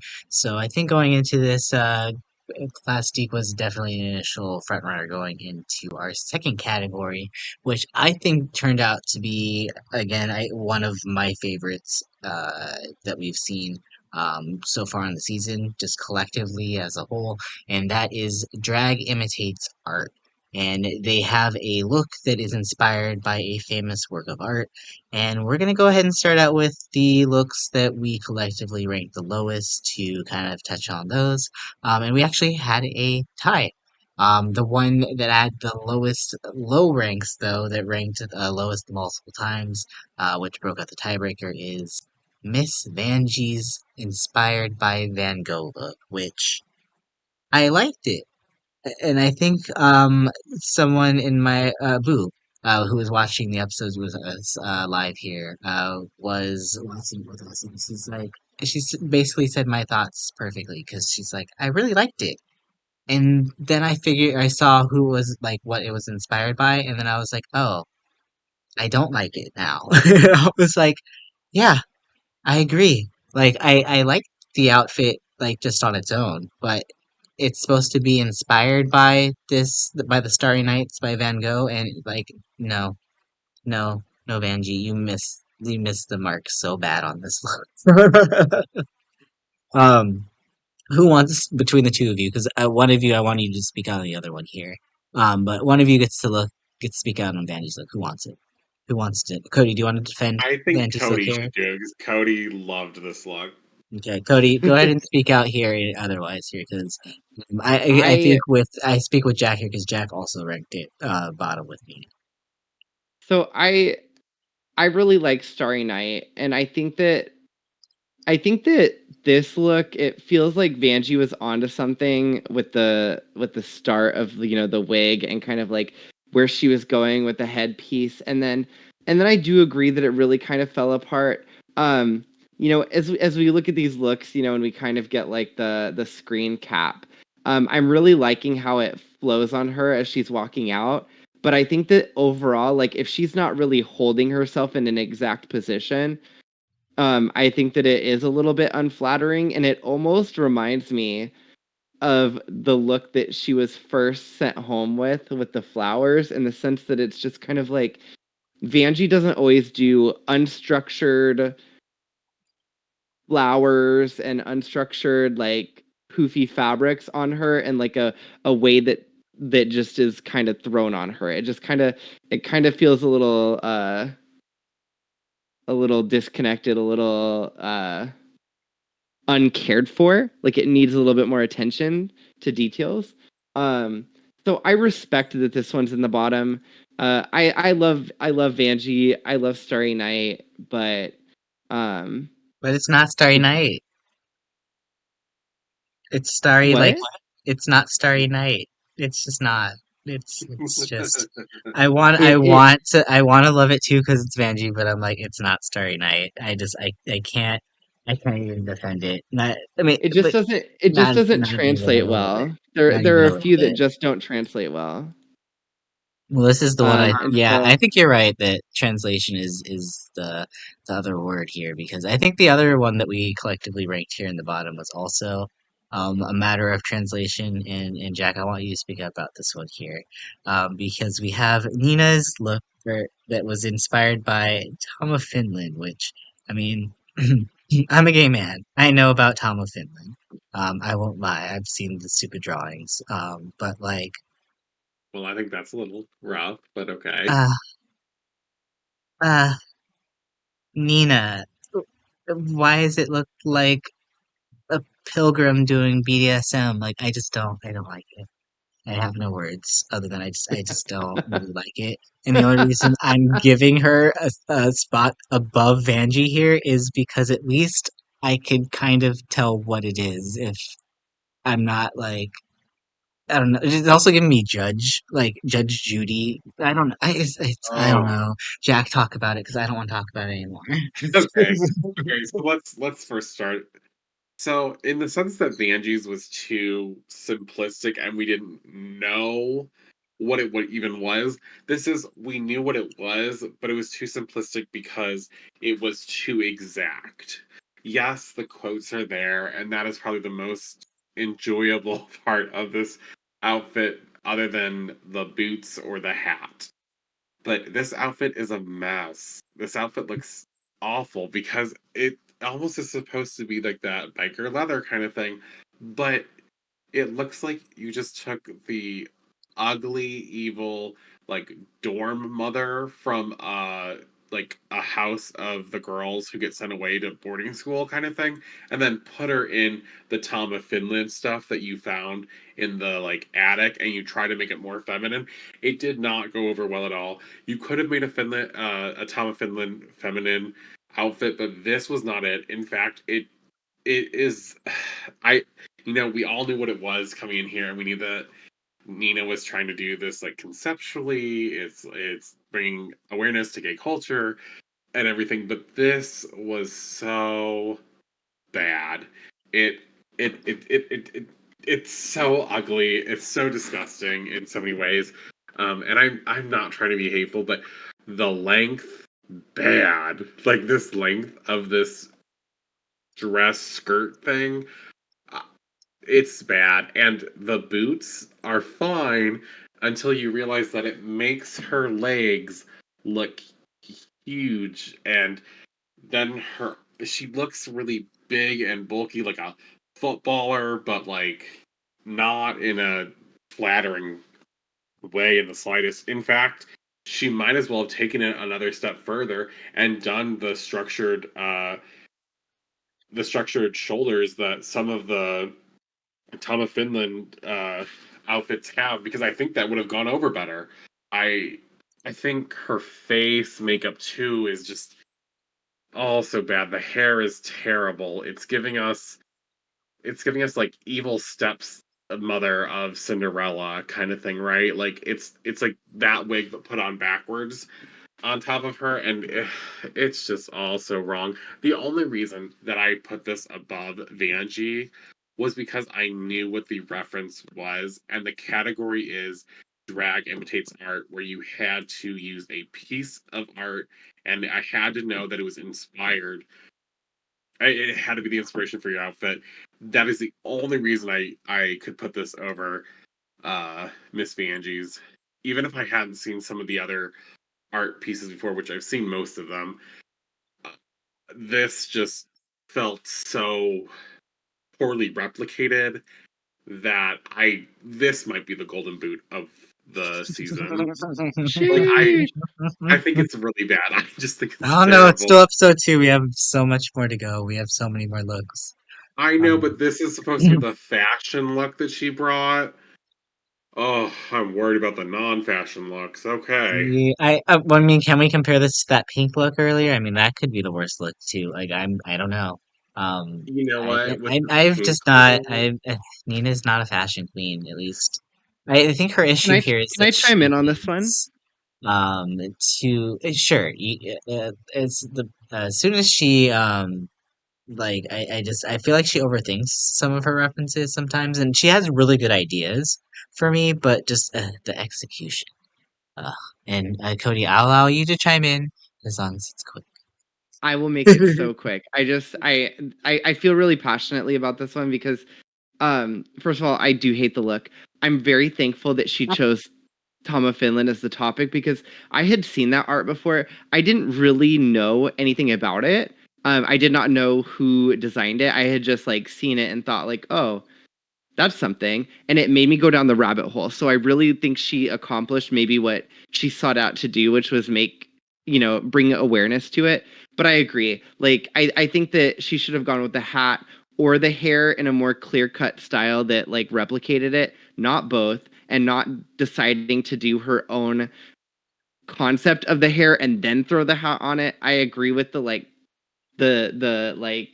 gay pilgrim look. It's giving none. I agree with Jack. If she would have used the structured shoulders from some of those like Fonzie style like leather jacket photos, I bet it would have elevated that.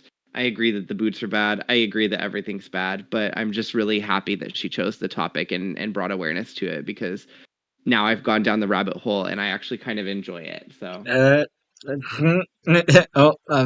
that's for a whole nother podcast there, Cody. But we'll watch the Tom of Finland movie sometime, and you'll have a whole different perspective of it.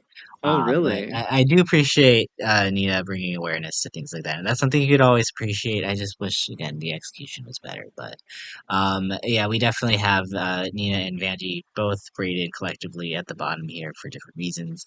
Our next two looks tied at number 5, and I think they're both kind of so I would just kind of gloss over them if y'all are alright with that.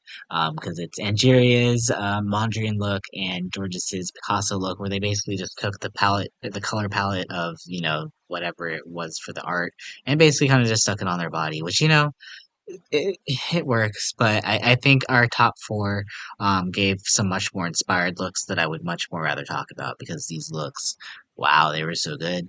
And guess we'll start out with number four, which is Plastique's look, which I have not seen before. This look that it was inspired by. I think it was Yayo Kashuma, I believe it was. It's basically from what I saw of it, looks like a bunch of polka dots in a yellow background with black polka dots, and there's like a mushroom thing or something there, like it looked like a creature. I don't know. I had never seen it before in my life, but this creation that Plastique came out here with, I really enjoyed it. I personally love yellow and black together. I personally am black and yellow, whatever. I'm not gonna sing the song, most because I don't know the words outside that part. But I love the look as far as it goes here. It's just giving me so much just elegance. It's very grand as far as I'm concerned here. It's a different side of Plastique that I haven't seen, that she hasn't really shown in her first season, that I'm so glad that we're getting to see here. And the only thing I think that's kind of taking away from it is the fact that, one, I'm unfamiliar with the art, and two, I just think there's our top three, because I think we will all collectively rank this number four. Our top three for this category. Oh my god, so good. I would want to hear from Cody here. What are your thoughts on Miss Plasty? Yeah, I think for this look, it's a good example of like she accomplished what she set out to, and um the outfit translated well from the art. I think for me, the uh the craftsmanship stands out, but also for me the like texture, or like the choice of kind of like how the fabric looks, how it kind of gives this like snake or almost like caterpillar tail kind of look around that, and then the yellow with black, it kind of gives me like this bug vibe. And because of that, like it's maybe not my favorite outfit, but I draw this line where I can respect the craftsmanship and I can respect the amount of work that went into it, while still kind of being like grossed out by like how it reminds me of like a bug or a snake or something. But when I saw Plastique come out, I actually did not realize it was her, and I was trying to figure out who hadn't gone out yet, and I was like, is that, and I just could not figure it out, because I just did not get that from, like, I didn't get that from her aesthetic. So I agree. Like it's definitely different for her. And Jack, what were your thoughts here on Miss Plastique's look here? Okay, so Miss Plastique's look, I had a hard time ranking this because I didn't know the art piece, but when I saw it, I was like, okay, I definitely see this art piece.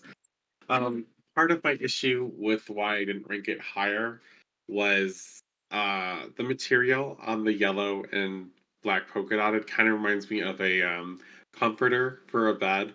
It's not always the most comfortable material, but I think a hard part with this is it's hard to make it look um, like fully, I guess, realized or like puffed up.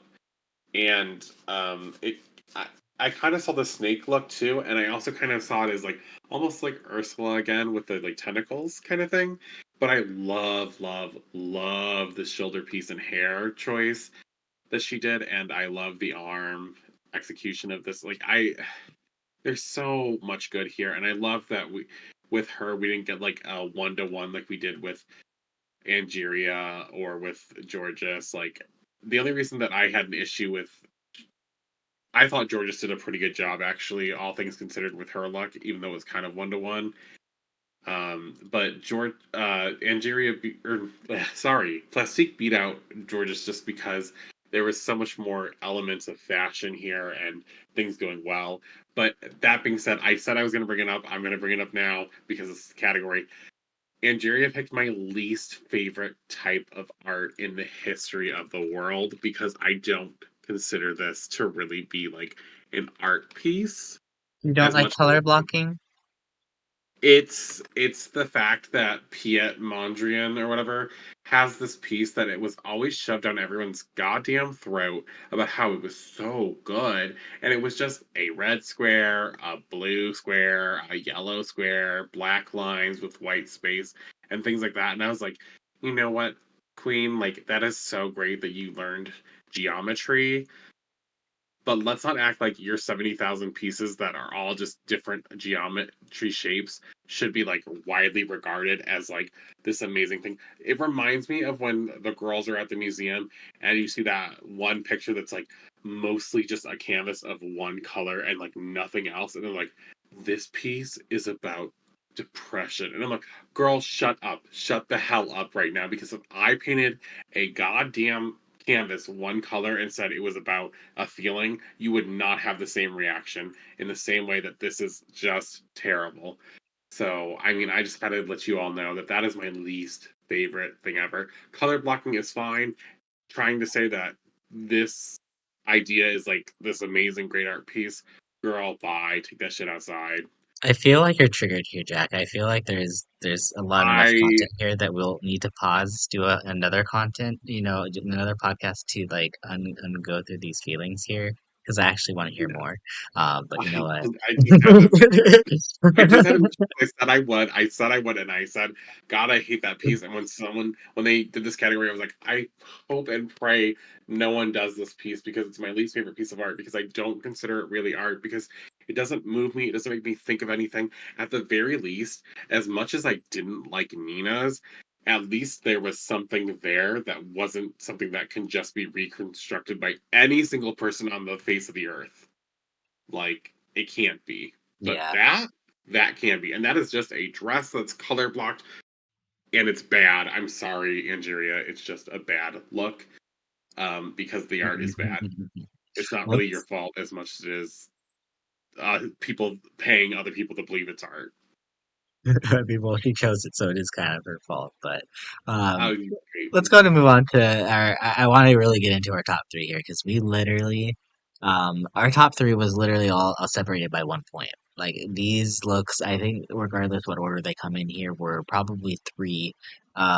If we could make like a top 10 looks of the season, I could probably see all three of these looks entering this list here. So, at number three here, collectively, we ranked Chanel's look inspired by Hokusai, which turns out it's a like this tidal wave, and there's even like a boat on the dress, and I'm just like, this is what I think of when I'm like a look inspired by a dress. Like this is gorgeous. Like the makeup, the hair, the fact that the hair also looks like a tidal wave. This was just a look I was very pleasantly surprised by, and it's giving, as far as I'm concerned. I really like this look. I personally ranked it second, so I was really high on this look. Cody, what were your thoughts here on Miss Chanel? I do. I really do like this. First of all, I think the wig translated better than I could have ever imagined. Like that's so perfectly like structured, and it just looks really pleasant to look at. Um, I think that she picked a good piece um to recreate as a look, and I think that she did it well. I think that just looking at it, like it could have been done better. I still think it I still think if it was done better, it would have been done similarly. So I think she had the right idea there. I think that just looking at this and where she went, maybe would have been nice um if it felt like it laid like the material that's on top of the blue laid more flat or in a way that it doesn't feel like it kind of is like lumpy in certain spots, or maybe like it doesn't. I don't know, it looks a little I think it's crafty. supposed to look 3D, like it's set apart. Like the boat Yeah, is clearly 3D. Like I feel, and I personally I like that portion I of it, that love the it boat. gives I think the 3D boat is a to it huge personally to the success. structure. But yeah, there's just something about it that feels a little inconsistent, or a little like maybe I would have liked her to edit just a little bit more. But for the most part, like it is one of my favorites. Um, I'm speaking harshly about, my little criticisms, but I don't think I could have done it better. I think I would have liked to have tried, but I don't think I would have achieved it like she did. So I really do think she did amazing. There's just, certain parts that I'm like, up top, it looks very, very nice. And as you get closer to the bottom, the way it lays, it like some of the white fabric just looks like it gets a little lumpy or like mountainous in a way that it flows so much better from the top. It kind of just gets a little chaotic near the bottom. Um, and then it's kind of weird how a lot of it, I really like the part that shows the waves as they are kind of like up top. But then when she tries to go for some of the, more solid lines that you can see at the bottom right side of her dress, uh, I don't think that translates as well, even though you can kind of see what she's trying to show with it, because there is like in that art piece a little less wave crashing and a little bit more of like a flow to it on that side.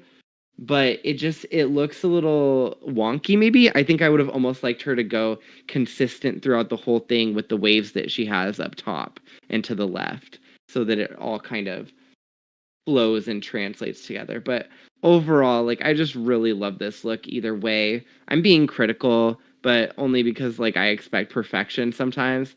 But yeah, I don't know. There's only room to improve it. But it's not a bad look to start. Miss Chanel literally came again, gave the girls what they wanted. I know she gave the fan base everything and more.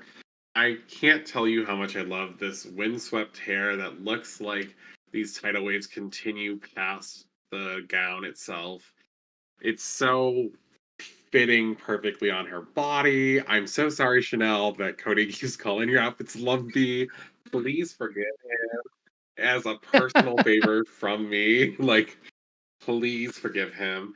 Um, I think this is amazing. The boat detail. I'm gonna be honest with you. I didn't even see the boat the first time because I was so gobsmacked by how much I like the ridges on each of like the little tidal waves parts, right? Like somehow translating so well. It looks like someone literally took some of that and like straight up cut it out of the photo itself because the shape is so similar to the tidal wave itself on those white ridges.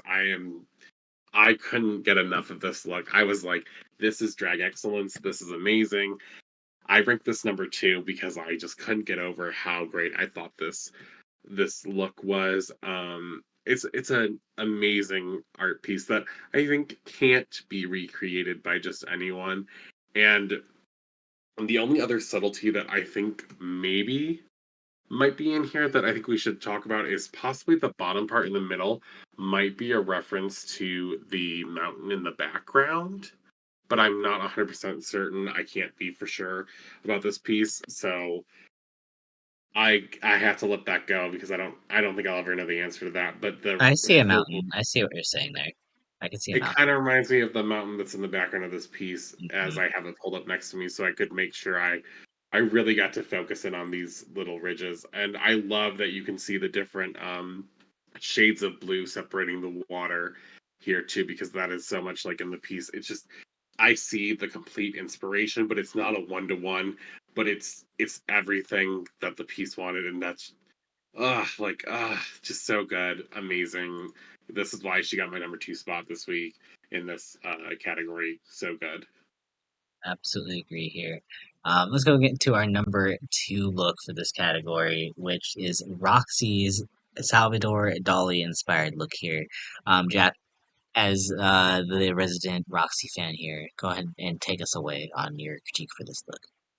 Ah, oh my god. So first of all, there's it's the details. It's the details again. Here we have Roxy not only putting the piece on her outfit, but not making the whole thing her outfit, but making these huge, like, puffy sleeves with the black gloves and the perfectly placed bracelets on one side. And, it matches the exact same color of the outline of the clocks that are melting everywhere. And, this black background that imitates the painting itself. And how she decided to stylistically like put a melted clock as a fastener in her hair and had it with, I don't know what that word is, but you know what I'm talking about, the little netting thing that goes right there that people have on their hair, hats and pieces right there. A veil? A what? A veil? Is it still called a veil when it's I just think like so. that? Oh, okay. Well, go off, Miss Vale.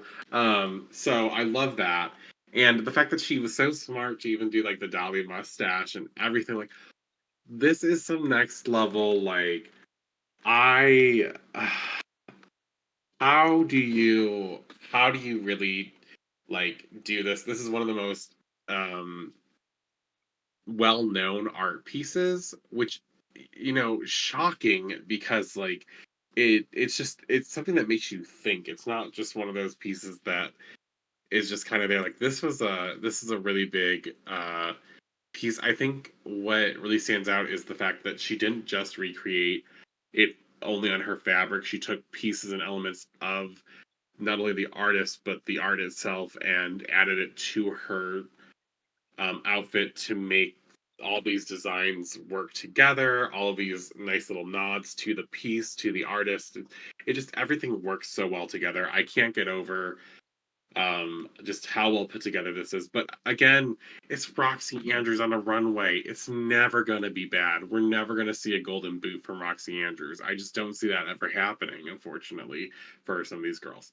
But it's perfection. These melting clocks, I ranked it number one because I couldn't get over how well I thought it was inspired in the creation of this piece, and the fact that she just pairs it with that slick back hair, and I don't know, it really puts the focus specifically on the art piece, but how it's translated into her own drag aesthetic, and that just was like the cake for me. Like, come on, girl, like, give her flowers. She ate, like, this is perfection for me. I loved it. I had no critiques about this that to make it better. I couldn't stop looking at it. I was looking at it from different angles and seeing different things every time. It was beautiful. This is one of my favorites, especially when it comes out and the little fascinator she has on her head there. I by far one of my favorite things, the way that she interpreted it. I think, like you said, they're not necessarily completely literally, but she did take elements of it and put it into the outfit, and the outfit itself is just really, really pretty to look at. The painting itself wrapped around the bottom and then it leading into like a top that kind of is, a little bit different. I love the shoulders. I just love the drapiness there. I love the fact that it's still a mix of all of like the browns and the blacks and the white and the blue. Everything just looks. She did such a good job on this. I don't know actually. I think it looks like actually now that I'm looking at it a little bit closer, it looks like the sleeves are actually parts, whatever the bottom is, I think she actually just wrapped that around her sleeves as well too, because the bottom, the other side, kind of looks like it's pieces of the painting. Like I feel like I could make out pieces of the painting there. So, um, also love the mustache, love the hair, love the makeup. Roxy Andrews looks so good, love it. It wasn't my favorite of the week. I did put her at number three, but still, this was just a stunning look, and I love Roxy, and she can do no wrong as far as I'm concerned here. And also, yeah, I love the gloves, love the accessories she has on the left hand. Everything's just so well made about this. Cody, what's your thought here on Roxy's look? Because you actually ranked her higher than I did in this category. Yeah, I this is a perfect example that like, I might not be sold on one of Roxy's looks, but I'm still a Roxy fan. And I really did like this outfit. I really did like the whole Salvador Dali like vibe. I think the breastplate being like one of the melting clocks is really cool. If I were to have a critique about it, I would say that underneath the breastplate, like it's kind of like it's just attached to maybe not like a bodysuit or a corset, but some sort of kind of just plain black thing that obviously you don't want to complicate the outfit too much, but it does look a little like something might be missing or it could be done in a different way. But otherwise, like I'm really happy with the overall layout of the outfit. I love the whole hat fascinator thing.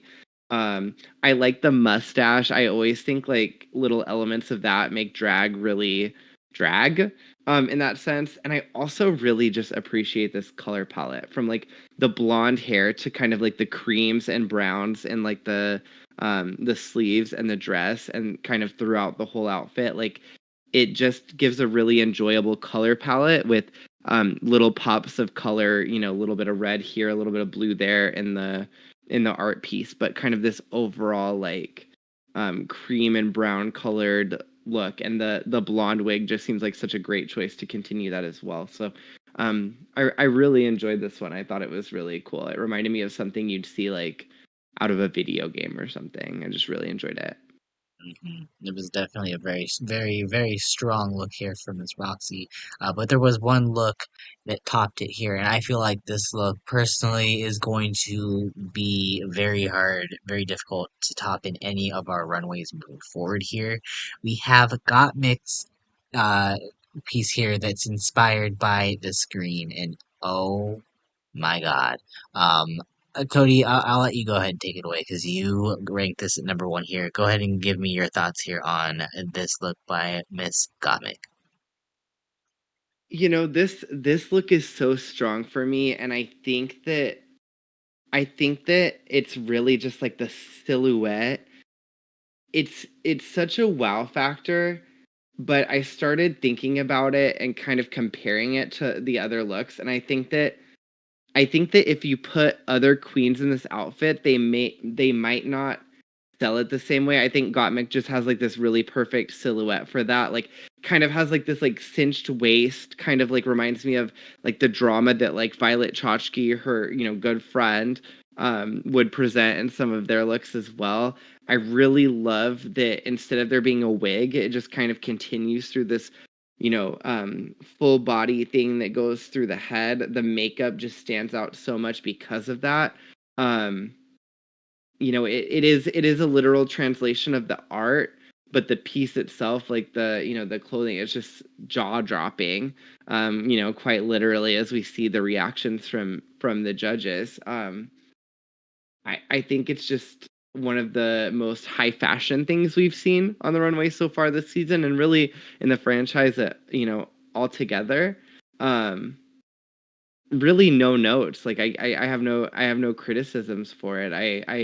I just I think that Gottmik just has like the body type that makes this outfit look perfect. I you know, if I were a queen, you know, I wouldn't have that in shape silhouette, and I don't think I could pull this off. So I think she really, you know, pulls it off with, you know, her shape and everything. I think it just looks so amazing on her. Speaking to that, I will say I love the fact that her silhouette really gives you that guy who's actually screaming, and I mean, like it's a little translation of the painting, but you still get the scream guy from her. So I think that's why for me everything is so strong. Or the sunset on her chest, that top part alone is gorgeous. Not even like the rest of everything together on like the sides, the way the sand looks like it's just very smart, a very smart piece for her to choose here. Jack, I know you didn't rate this look as high here, but what are your thoughts on the look that we collectively ranked as number one? I love this look. It is not my favorite painting or anything, but what got Mick achieved here was really smart. She chose a piece where she could imitate the main focus of the painting and become that. And I think that's what stands out the most to me from this look is the fact that she in turn became the scream, right? Like she is the scream in this moment. I wish her makeup had maybe portrayed it a bit more, but I also don't think that she maybe had a lot of time to like continuously change makeup. I know that some sometimes when we get into the ball challenge especially, you know, there is time between to do some alterations, but when it comes to the you know, fully changing your makeup, that you don't get that long. I know that there are restraints here. that being said, she delivered this outfit. It was so amazingly well done. I love that she let it drape off and just like literally just follow her with that. I don't want to say mini train, but like it's a train, but it's not like a full on train, you know? But I love the way that this looks. I love her body. You know what her body kind of reminded me of? Honestly, here was like because it was so tight, it was like the scream, but it was also like um almost like she had been mummified in the painting. And I love the way that that looked. The reason why it didn't rank higher for me though was again this is just putting the art on the body, and it wasn't as much interpretation in my opinion as some of the other queens. So for the fact that it wasn't as cleverly imitated, in my opinion, I ranked it lower than some of the other queens. But that doesn't mean that this is an amazing look, because it is. And you know, it took so many hours just to stone this look. But at the end of the day, as the criticism, it is a stoned look head to toe that looks amazing, but is just the piece printed on the fabric, right? So I that is mean, you where my did point out the fact that her silhouette is basically interpreting of the same guy that's on it, which is the reason I think I really like it and why I will kind of give her a pass for it being like that, because it's basically like do scream and make it drag. And I think that's really why I fell in love with it. And I do think that there is a little bit more to be said than compared to like, I mean, if I guess if Angeria came out as like a block, oh like just a big rectangle. Okay, sure, oh my god, whatever. But you know what? I that's why I could kind of give Gottmik a pass on literally just putting the art on her body, because not only did she put the art on her body, but she did it in a stunning way, and it's so visually appealing. Like it's so good. Um, it is. It's amazing, and this is because she knows her body and what it excels at. This is why this is successful. Uh, it is something that only she or a few other contestants can do because of the body type, especially. But it is stunning. It is great. I had to, you know, like when I thought about it overall, I was like, conceptually, this is amazing. Um, what she did and achieved here is great, but I don't think overall it was the best representation of drag imitates art, in the sense that it was the mostly just the painting put on top with rhinestones on top of it, and that's not to discredit her. It's just what was the justification for me not putting her as like number one, for example. I get Like I it. still think she did great, and I think she deserves a top placement 100% for this week. Like, you know, she's easily top three in this category. Like there was so many good looks here, but it just it came down to very small things justifying it. Of course, in its fashion, there's no right or wrong answer here. So we are all welcome to our I mean, I interpretation suppose here. it is. Well, yeah, other than with Nina, yeah, I agree, and Georges to some degree, but and Vanjie, but you know what, I agree. I personally am in love with this look, and I think there's a reason why it's ranked number one here between all of us. So, I definitely love this category, and so that leaves us all here to the final runway category here, which we will give double points to just based on the fact that this is the category that they had to do themselves, which is their outfit that they not only designed themselves but painted themselves to, which I can't even think to, you know, how to construct a garment, much less paint it. So it's funny, I'm sitting here judging them. But you know what, I give them all props for creating the garment here to begin with here. But I will say the look here that we all collectively ranked last. I don't think there's really too much to say as far as why it's ranked last here, at least from my perspective. That's Nina West. This just wasn't her night. Sadly, she probably did the worst for me overall in the ball here, and this look is just. I do like the wig. It just does not fit the rest of this outfit. And I get the clown thing that she's going for, that is like her aesthetic, but um No. Go ahead and tell us how you feel here, Jack. Oh God. Okay. So it was bad. The only question I had for Nina was Angeria's first dress not available to you? Like, did she throw it out? Did she rip it? Or how did you end up with this? The concept she had originally with the paint falling down on it did not end up here. And in fact, it looks like a first grader's art project gone wrong. Someone threw up polka dots on it. It was just trash. This is more representation of the you can't just put a rainbow on it and make it look good kind of thing.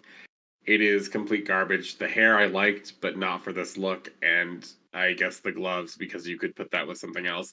This, on the other hand, looked like someone's grandma's nightie that just got polka dotted and put a rainbow corset on. It's bad. It's trash.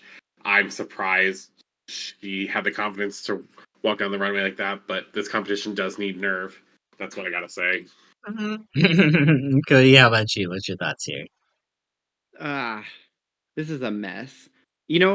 Sometimes people say like no notes because they're complimenting it. This is like all notes from like head to toe notes. Just change everything. The wig does not fit, as Jack said. Absolutely not. It looks like she took that from like a comic book outfit that like maybe she had a comic book costume at some point and was like, I'm gonna take this wig and repurpose it. It did not work for this outfit, girl. And I feel like the gloves and corset are just like doing something to her outfit that makes it even like less flattering. Um, I don't really know like artistically like where she was going. I think the most like visually enjoyable thing is maybe what's going on at like the like hemline with like the like big balls of color. Like it kind of feels like an interpreted art that like maybe if she could have translated that in some way throughout the outfit it'd be great, but in this case like she didn't, and so it just looked like she tried like four different art things and none of them paid off. Just not a fan of that. I, And I'm s- not really sure if the shoes connect to it either. It's just very disconnected, very much the bottom look. I'm just like I feel like for me, if it looks like I could do that, or it looks like I painted that, I can't see it happening on Drag Race, and I feel like I would paint something like this. Active seventh look here goes to Miss. Actually, we have a tie. But collectively, I guess ranked higher here because one of us just inflated her rankings just insanely here. So that put Miss Jorgeous as number seven here, with a look here that I wanted to like it more. I don't think it's terrible per se. Like this was actually a lot better than I was expecting Georges to do here. Granted, given like she's wearing just like a bra. Like, did she make the bra? I don't think she made the bra. Did she just pull a whole like what was her name, Hershey, and just tuck some fabric around the pockets here and call it saying that she made it because she clearly didn't make Oh, that bra.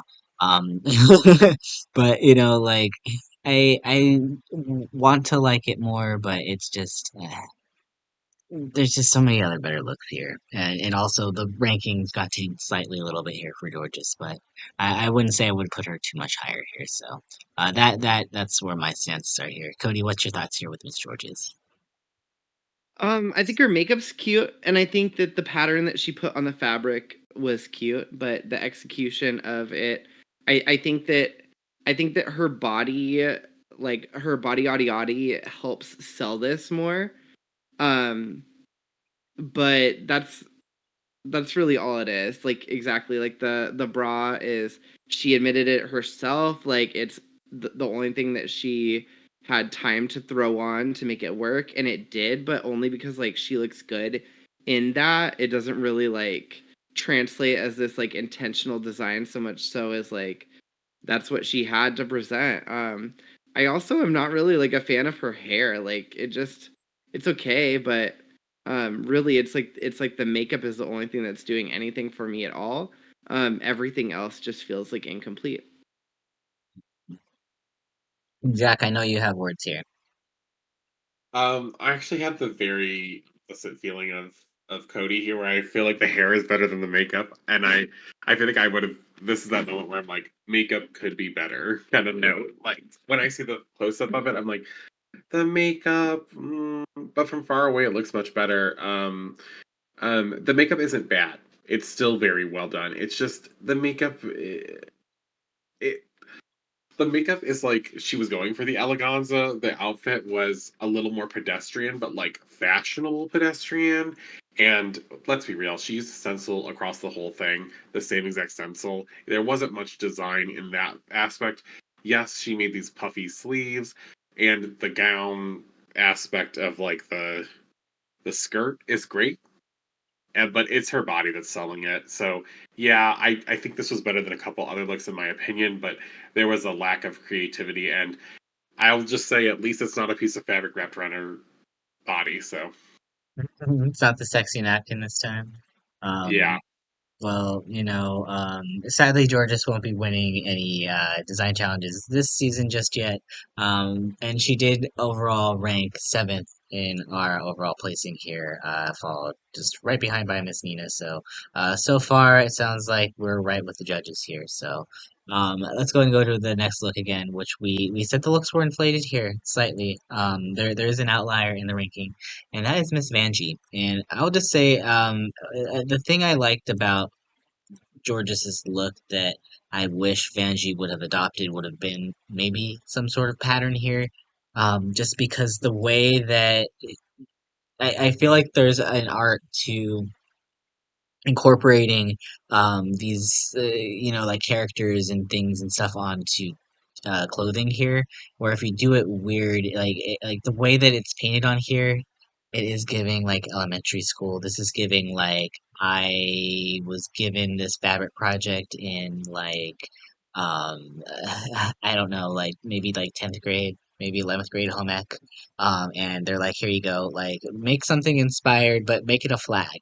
And so like I feel like the stars and it just looks kind of cheesy for me, honestly. I will say though, if I'm taking away the way that she painted it, I think the actual silhouette of her outfit, other than the top looking like it was tied on, it looks like it's maybe like I don't know if it's tied on to the top there, around her shoulder. I don't know. It looks a little but like I like the silhouette, and I think otherwise I like hair and her makeup. I think this is one of the best makeup jobs I feel like I've seen from Vanjie. Like she is giving woman, and I love that part of it, but it's not enough to save what she painted on this garment. Um, Let me go ahead and throw it to Cody first, because Cody, you inflated the rankings because apparently you love this. So I want to hear your thoughts first. I do, and I am the inflatriate. I think that the silhouette is really cute. I think it makes her body look really cute. I know that she was struggling with the outfit on the runway, but I don't think that changes the fact that it actually does look really, pleasing. I think that when it comes to really the finer editing, the details, like yeah, it kind of some of the art kind of smears in a way that it looks a little unfinished or a little like disjointed or a little unclean, I guess, like less polished. But the thing that really fascinates me is like when I look at like the crown and when I look at like the silhouette of like I think it's like the side profile of a face, right? That's wearing the crown. Like I think that just looks really cool. And I think that when you see that and you see kind of like that it's not perfect, it kind of gives you an excuse for the crown then to not be perfect and for part of the rest of the design to not be perfect. The only thing that feels like I'm a little uncomfortable with is that the strap over the shoulder doesn't feel like it lands in the correct part on the top. It kind of feels like it's in the middle when it should be maybe offset a little bit. And it feels like it's attached in a way that's maybe a little less polished as well. But the hair, the makeup, like the silhouette, everything is just really pretty for me. And I think it's really cute to look at. And I think that because the challenge is interpreted as art and art does not need to be perfect, I think that I was able to give her a pass because some art is graffiti, some art is like children coloring in a coloring book. And I think that structurally and aesthetically, like, I think she did really great. And I think because it's art and it's her art, I think you can get away with a lot more as long as it looks like intentional. And I think that because of that, I really appreciated this one beyond maybe what it is. And Jack, how about your opinion on it? Oh, I'm so glad you brought up the children coloring because I was thinking the same thing, but I knew mine was gonna be too mean. It does look like a child created that. Not with finger painting per se, but like those sketches you do on the side of your notebook in class when you were bored. Kind They're of looks called like doodles, Jack. No. okay. No, I don't think I'd call this one a doodle because this makes me sad. It invokes sadness in me. The doodle per se is sadness. I think the crown is tacky. I think the if it's supposed to be a silhouette of a face, I don't know which side because it looks like the same on either side. So I don't know if it's two faces. I don't know what's going on. Um, it's a no for me on that part. My favorite part about this whole look, though, is actually the fabric. The way that she was able to dye or paint this, where it flows from the red to the blue, is really good. That's the best part, in my opinion. Um, the stars, it looks like someone found the leftover fabric from the red, white, and blue ball from season 14 and said, "Hey, girl, here you go." Because it just looks like pieces of sponge were covered in paint, placed on there, taken off, put in other spaces. Fine, that's fine. But all of this together, oh, it's just not it. It's a mess. But I mean, it's not the biggest mess on the runway. So it's well fitted on her body, and I like the color of the fabric. But everything else is just so wrong about the outfit. Now the hair, the makeup looks great, and I love the gloves. But, judging the outfit. I mean, like, I think she sold it well. I think there's a point behind personality, but I think, again, that can only kind of get you so far to some degree. But I don't think, again, it's not terrible. It's not like, it, it's not golden boot worthy whatsoever, but I definitely just think I enjoyed other pieces better here. And that includes our next piece that we all have ranked collectively at number 5, which is Miss Angeria's ombre green to yellow look here, which I'll be honest, I didn't know it was ombre until she said something. So, it was very well made, I will say. It wasn't particularly very exciting though. And I think just the fact that the ombre isn't as, um, noticeable to some degree. Like green to yellow isn't that very much of a change, you know. They're both pretty similar colors. I'll be honest. Like I remember playing laser tag as a kid, and there was a yellow team and a green team, and I was like, why is there a yellow team and a green team? They literally are the same color, blinking, except green is like it's like has a slight tinge of green, you know. And that's kind of what I'm getting here from this ombre look, but again, very beautifully constructed. I just, it's just not as exciting, I think, as some other entries we see here tonight. Like, Jack, let me know what your thoughts here on this one. Um, Ombre is a word that is used for this outfit. I don't think it was at all successful. If I look up very close, I can see it, but if I have to zoom in on it and I can't see it from like the runway itself, really, then it didn't really hit the mark. The most important thing is this dress is a safe, boring dress. The only thing that's really redeeming about this, other than it being nicely constructed for the most part, although I feel like there's a few things I don't necessarily like it. I do like the asymmetrical top half. And I think knowing that this was the second piece that she had to make because she didn't like her first piece, I'm going to give her some credit in that department as okay, this is a second look. Like, let's not act like she used her whole time on this when she made a first piece, made a second piece. It's a boring, safe dress. That's all there is to say about it, really. Do you have any thoughts here on this dress here, Cody? Yeah, a few. The one thing that stood out to me is like, and you could consider this a win or a loss, and it could be a something that works in your favor or against you, is that she really used so much paint or fabric dye or whatever when she worked on this piece that it's the only piece that doesn't look like it's like something that was added onto white. Like there is some white elements in the quote unquote ombre, as we said, but um it's more subtle. It makes the white look like it was like snuck in there, but like overall it's like a really solid color, which stood out to me, whereas everyone else has like, white with some sort of art. Um but I don't think I think the sleeve saves it from being completely boring. I think the little flowy parts kind of add a little element of excitement to it as well. But I do agree that the storyline around this outfit was a little safe. It was kind of like ooh, she's doing this thing. Now she doesn't like it, but she threw something together, and then it just like we never really talked about like, oh, what did she throw together? Oh, what's the deal with this? Like, why did she do that? Like, so it just came across like very like, she was taking a risk. It didn't pay off, so she went to like what she knew. So it felt less exciting. But I don't think it was a bad look. I think it stood out above some of the ones that were maybe more artistic, but a little too messy. Because it's not messy. Just like Jack said, it's safe.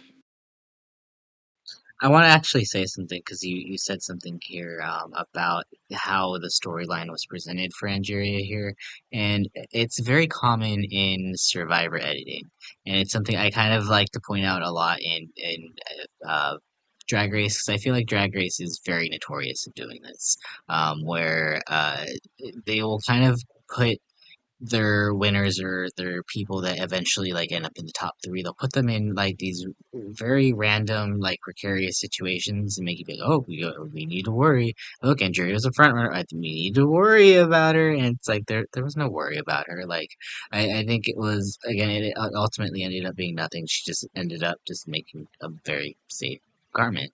So I'm still very high on Miss Angeria's chances, even though we all have her collectively ranked here. Kind of, it feels like this last category actually is a very good representation so far of how all the queens finished here because again, Nina was very much so on the bottom. Jorgeous, Vanjie, and Angeria actually finished within 3 points of each other, with Angeria being fifth, Vanjie sixth, and Jorgeous seventh. Um, so it feels like those places all seem kind of right here, but I still think Angeria's chances outside this ball are pretty good. I just think she was definitely outdone by our top four. But I think our clear fourth place overall here, both in this portion of the challenge and the challenge overall here, was Miss Chanel. And I do think this is probably, is a corset. We can't do the corset like with things attached to it. It's automatically like you're automatically out of the running to win it. But what makes this I think maybe next level is this could maybe be the most intricate version of one of these dress or these corset, alluding to things about it that we've seen. And I think that really, as we mentioned earlier with Chanel's Christmas background here, I think it really serves her well in this look. And then I do like the chains. I do like the way that she dyed the fabric. I do love the color palette here of this neon yellow with the neon greens and the oranges and the blue. Like it's dyed very well overall here. She accessorized it, I think, as best as she could. So it is much as it is just a corset with things glued to it. I think this is probably one of the best versions of a corset with things glued to it that we've seen. So I personally rank this pretty high for her. And it doesn't surprise me overall that she kind of is declared fourth place ranked in this point here. Cody, do you have any thoughts on here on Miss Chanel? Yeah, yeah. I like her shoes. I like her wig. I like the chains, and I do like the little like side skirt thing. I agree that the corset is not it. It's less lumpy than some of her previous things, so I do enjoy that. Um, You I are think really trying to go overall, to Miss Chanel's Christmas party, aren't you? With their lumpiness. Like, she ain't not. overall, We're gonna go and you're overall, not gonna see you there.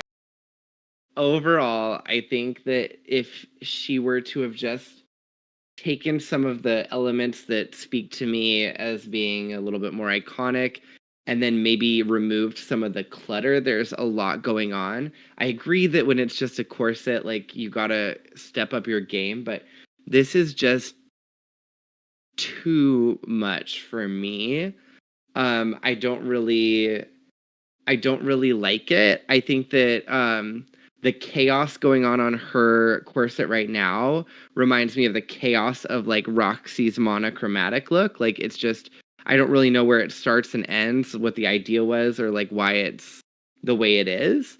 Um, but I think she looks really pretty nonetheless, and I just wish she would have maybe edited that a little bit. I think that she probably could have made it simpler, but advanced some things and really had, swung big. But instead, she chose to do what she did, and it's just a little chaotic. Jack, what are your thoughts here? She has one of the best color schemes, I think, of the night by far. It was really unexpected from Chanel, I think, to come out here with. I think she has one of the best, well painted outfits. I think overall, like, yes, it's a corset, but all of the parts she put on, like the fabric of the cape and the arm piece and the collar and the shoulders, like all of these things are well painted. This is well done. I like that she kept the little, like, I don't want to say gaps, but you see how on the collar there's those like different sized like holes kind of thing, and then she has that throughout her outfit. I like that. The worst part to me is the fact that the bottom half of the corset is, I just see the corset girl. Like, I needed more there covering it. I saw that there were like maybe these feathery shaped things that she put like two or three on the corset, but that's the real issue. Like, top half pretty good. Below the corset, great as well. But that corset, I liked the chains actually. I thought that was a lot. I thought that brought in a lot of like different elements. It kind of reminded me of the holes in the pattern, but it's a good look. It's definitely a risk. It's still relying on safety of being a corset, but it's more of a risk than a lot of the other girls took, and that's why I think it ended up so highly. That, and it's the color scheme is just so good. I would definitely agree. It is very visually appealing, but I do agree. I wish she would have done a little bit more with it, even though what she did do with it, it is very good. So, maybe if she had a little bit more time, we could have maybe seen a little bit more here. But the fact that they're making these garments again in what little time they have is still shocking. Again, I would need all year, and I still wouldn't make anything close to that. So. Good job on Chanel. She finished this again. Our rankings at fourth place here. So it looks like right now our top three is kind of on par with the judging. We do have out of everybody left here, Gottmik, Plastique, and Roxxxy. And I'll go ahead and say for this category here, Gottmik finished third place for our ranking, which for me initially, I didn't like the hair in regards to the whole outfit here.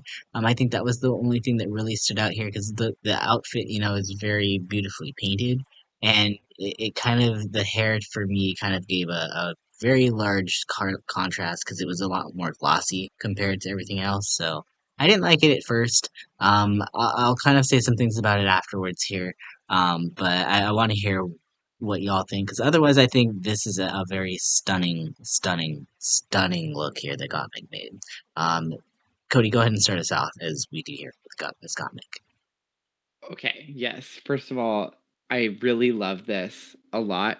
I'm gonna talk about the wig separately though, because I do agree about it being a little bit off. I almost wish that she had like a longer black wig or something going on where it wasn't such a like hard shell looking type of hair, but maybe something more flowy or um just some maybe like it a hairdo that's up but still like silky hair, not like this like sharp, pointy, hard looking curly hair.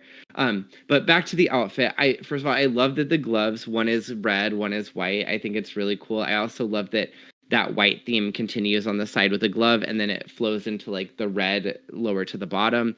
I think the actual artwork that she did, like the chains, skull. I'm trying to remember everything that was on this. The text that says like riot and punk or whatever. Like I think all of it just looks so well done. When I was watching the like little clips throughout the show of her progressing, I was like, oh, I don't like that. I don't like that. I don't like that. And then as it finally came together, I was like, holy shit, she is an artist and this looks incredible. I also really love how everything lays with this outfit, like as she wears it. I've seen people mix fabric and material to do something similar to this leg moment. And usually, what happens when you're walking, when your leg goes down and it's no longer pressed up against those, is it kind of like bulks out and holds that shape, even though the leg's not there, and it just kind of looks wonky. I remember when she was walking out, like it just flowed and it fell and it like worked with like no matter what pose she was in or how she was walking. And it just felt like because of that, I felt confident that it was like beautifully constructed and thought out.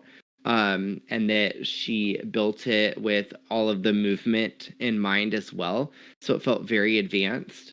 Um, so I ranked this very highly, but I'm just gonna like double back to the wig. For some reason, it just feels out of place for me in this one. I think it's very Gottmik hairstyle, like the black and white, but it just doesn't connect to me at all, especially with the bangs being like, straight hair and it just kind of feeling disconnected in that.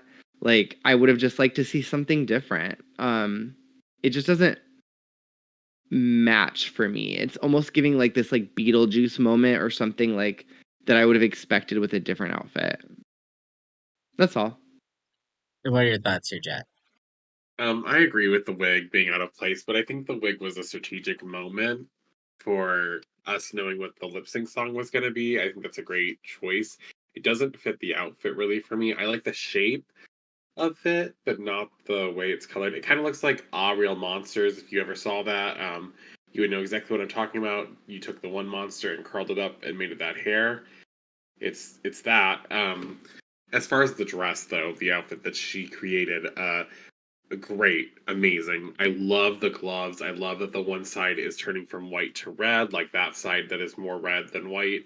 I love um, the little, I don't know what it's called, like the laces in the top part that really like show off like it's a bit of cleavage there, and like just really showing the intricate work, because without that I would have kind of felt like some of it was kind of strangely not put together or wasn't repeated within the outfit.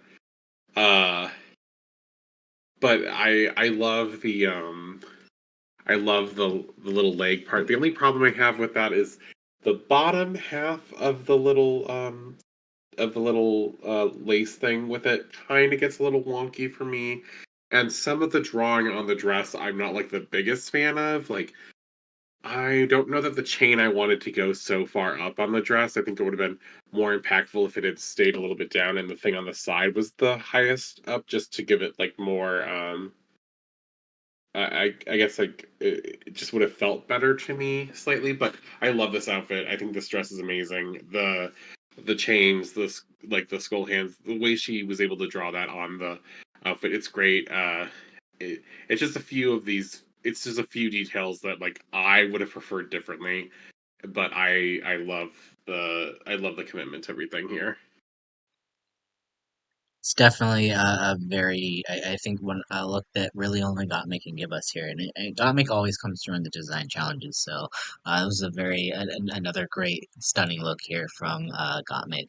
Um, as far as our second place look for this category, it was Miss Roxxxy Andrews, which was just, oh my God, this trench moment. I love, now this is what, when you say ombre, I'm like, this is kind of what I think of ombre here. Like it go from one color directly to another. Let us actually see, things change here. Now she did kind of cheat, going from black to white and leaving most of, some portions white. But I'm still like the fact that she made all of this, and then the red portion in the middle here really stands out. I love her makeup. I love the accessorizing with it. I personally really like this look. I was very tempted to put it at number one. But I think we all kind of unanimously had the same number one here, so I'm not very surprised to hear that Miss Roxxxy finishes up at number two. And Jack, I'm gonna give you the word here on Miss Roxxxy here first off. Go ahead and tell us what you thought about this whole design moment from Miss Roxxxy. Oh my god. So this is just amazing. She made the coat, she made the pants, she made the top. Like she made so much here. And one of the things I think that should be talked about is the ombre on the coat is the opposite of the ombre on the pants. And that really brings a lot of good attention. It separates things, but it makes like your focus go into different places. And I love that when she revealed the open coat, like there's the red that ties into her makeup, her lips, her earrings, and specifically her eyebrows made of these like rhinestones, I believe. I was living for this. I love that she chose a simple hairdo that was very stylish, but like it wasn't taking away from the outfit at all. Like it just felt like everything was right here. Like there's so much. Like this is an Eleganza moment. This is, like she is a bad bitch. She's always a bad bitch, but like she's letting you know, like, hey, I did this. And imagine she did all of this while also helping all the other girls get their outfits together as well. Like she really went above and beyond this week on her talent. I totally understand why she's not the first placer for all of us. I even didn't rank her first, but it was only because I felt that one other look had more I should say more artistic creativity when it came to the overall everything. Whereas this was mostly a dye from one to the other color of the ombre, which still looks amazing and I love it. And where she placed the stones and the little features, it all works. It works so well, and she should be extremely proud of herself. Absolutely, absolutely. And Cody, do you have any thoughts here on Miss Roxy's entry here?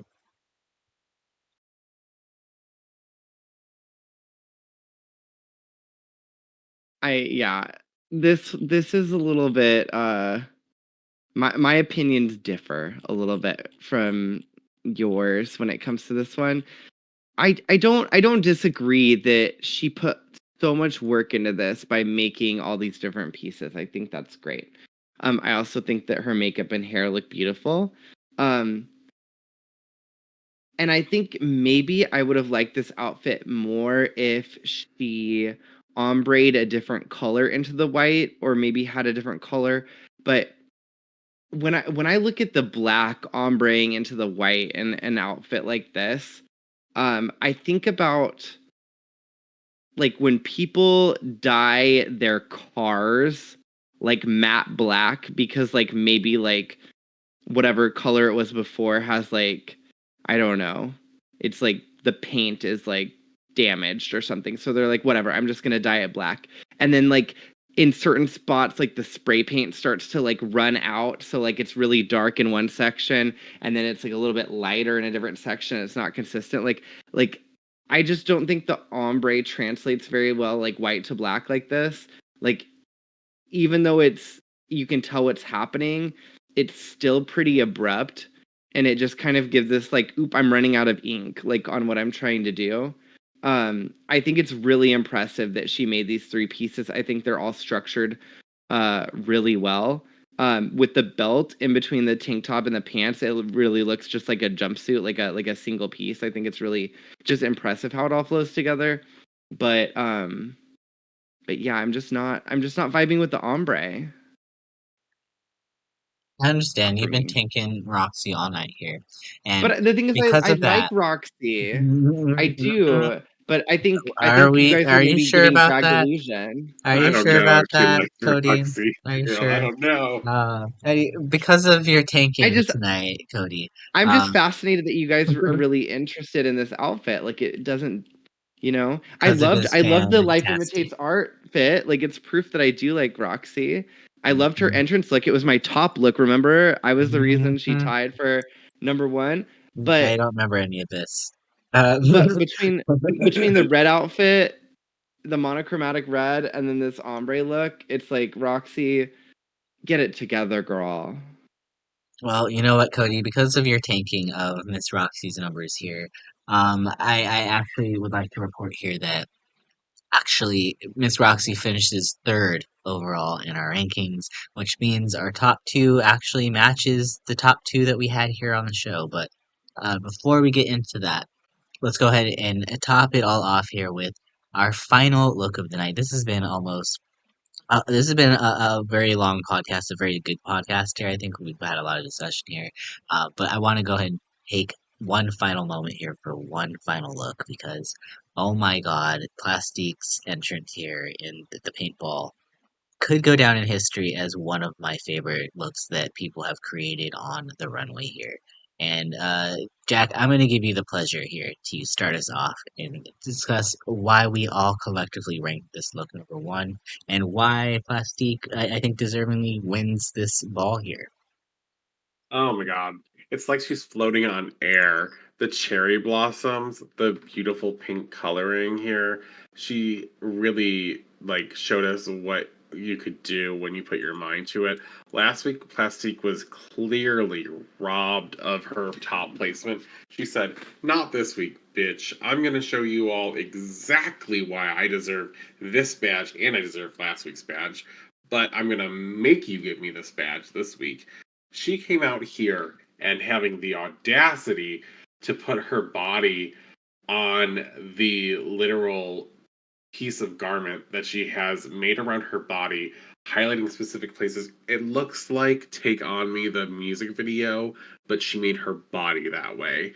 And that was just so different from the total color that she uses in the train and her cape. Like everything here is perfect. The hair is so beautiful. It's elegant. It's gorgeous. It's a thought piece. You're thinking about it. You can't stop thinking about it. When you think of this paintball episode, you just think of this look. Like you're like, wow, she went out there. It was simplistic what she did on the piece around her body, but it was so effective. This is kind of what it means when less is more. It really can be if done correctly. Like she painted her body with the shadows onto this piece of fabric, and it was so stunning. And to then see the train full of the cherry blossom tree and everything going on here, I can't get over how it's stylized, how beautiful she looks. It's the category was eleganza. This is eleganza. This is paintball eleganza. This is the definition of eleganza. In case anyone wasn't aware of what eleganza was from some of the other looks, bitch, she taught you a lesson today. The vocabulary lesson she gave us on top of the fashion, I was shook. Imagine, yeah, I agree. This look was breathtaking as soon as we saw it on the runway here. I do agree. Will go down as one of the best looks, as well as I don't. I'm having a hard time right now because we just went through everything. I'm not going to rank everything just yet. But this and Gottmith's look for tonight, I think, were my standouts here. Cody, what were your thoughts on this look? Why did you rank it so high? And was this your favorite look of the ball, or can you pick your favorite? Yes, gay gasp. This was definitely my favorite. Um, I I love the strategy for her, to paint her body in this way. Um, it's so artistic. It's like the shading. Like I feel like this is something you could purchase. I mean, I wouldn't know where. It'd be very hard to find because it's like so like high fashion in that sense. Like, but it feels like very well constructed is what I mean. It feels like very like perfect. Like nothing really feels out of place when it comes to like the base part. Um, and then she adds this cloak, which like bunches in the right spots, falls in the right spots, and adds like the right colors. I think that like I feel like these pieces would be great separate, but also look great together. Like I'm wondering, like, even without the cloak, like what I would have thought of the outfit or other ways that she could. I feel like it's such a universal thing. She could have come out wearing like a black coat. She could have come out wearing like, I don't know, some sort of like dramatic shawl. Um, like a jacket, like that's just like open. I mean, I feel like she could just do so many things with the lower half. It just could go with anything. But it stands out and it looks so good. And then the cloak, I feel like it looks so good with the blonde hair and then the pink. It just kind of like takes what kind of makes this whole like white and black shadowy art that makes you like think like it invokes like a what is going on here. Like you can look at that and you can think like depressing or dark or like who knows, where your mind goes, and then you add this pink element that uplifts you and kind of makes you happy, but then you could easily swap it with something else. And I just feel like it's like universally like very, very cool. I don't know. I wouldn't change anything, but I'm also thinking of all the different things she could change. But no matter what, I feel like it would have been a win. It stood out to me like I said wow. And at that point it was just kind of like clear to me like this was a no-brainer. And even looking at everything, like I genuinely was curious. I was like, are the judges gonna pick like Gottmik's design because of all the art that she drew on her outfit, which was like, showing kind of like a more artistic, like from a drawing standpoint, or were they gonna pick Plastique because of what she brought? And to me, like there was no other option, which is kind of why I was, being a little harsh on Roxxxy, because it was really like a top two for me. I mean, I don't think there's any question. I think all three, even Roxy included, did amazing tonight. But I don't think we can dispute this top two is of Gottmik and Plastique is very well deserved here. I don't think there's any reason to kind of go into Untucked. I don't really remember anything that happened in Untucked, honestly. Let's just get into the lip sync here. We have Jump in Line by Harry Belafonte, and I mean, as soon as the song starts playing, I didn't initially recognize what it was at first here, but I was like, oh my god, the Beetlejuice song got me. I kind of was like, oh my god, that was so smart for her to literally figure out what the lip sync, because they obviously know what the lip sync songs are coming. So to know what the lip sync song is, basically plan your whole outfit around it to the point that you end up in the bottom or sorry, in the top two. Now you're lip syncing here with a song that's just so themed, and now you could play so well into the song itself. I just thought this was very smart of Gottmik entirely here to the way that she played this here. Just brilliant as far as I'm concerned. Lip sync itself here. I think it was fine. It was fun. I think Plastique fell into kind of the same trap that Jorgeous did last week, where she really didn't embody the song, whereas Gottmik definitely embodied the song. So for me, it wasn't in any surprise here when Gottmik ends up the winner of the lip sync and scores $20,000 for her charity, the Trans Lifeline. Cody, being our big Gottmik supporter on our podcast here, what were your thoughts as Gottmik is officially our big winner for the episode? So I'm very happy for Gottmik. I love them. I big fan. And I mentioned this earlier in a previous episode, but I had said that I was like on my guessing game for everything. Like, when it was like who was winning the reading challenge, I called that. When it was like who's the top two, I called that. Like who's doing the best in this challenge. I was calling everything. The one thing that I did not call correctly was the results of this lip sync, because after watching it, I genuinely thought Plastique had won.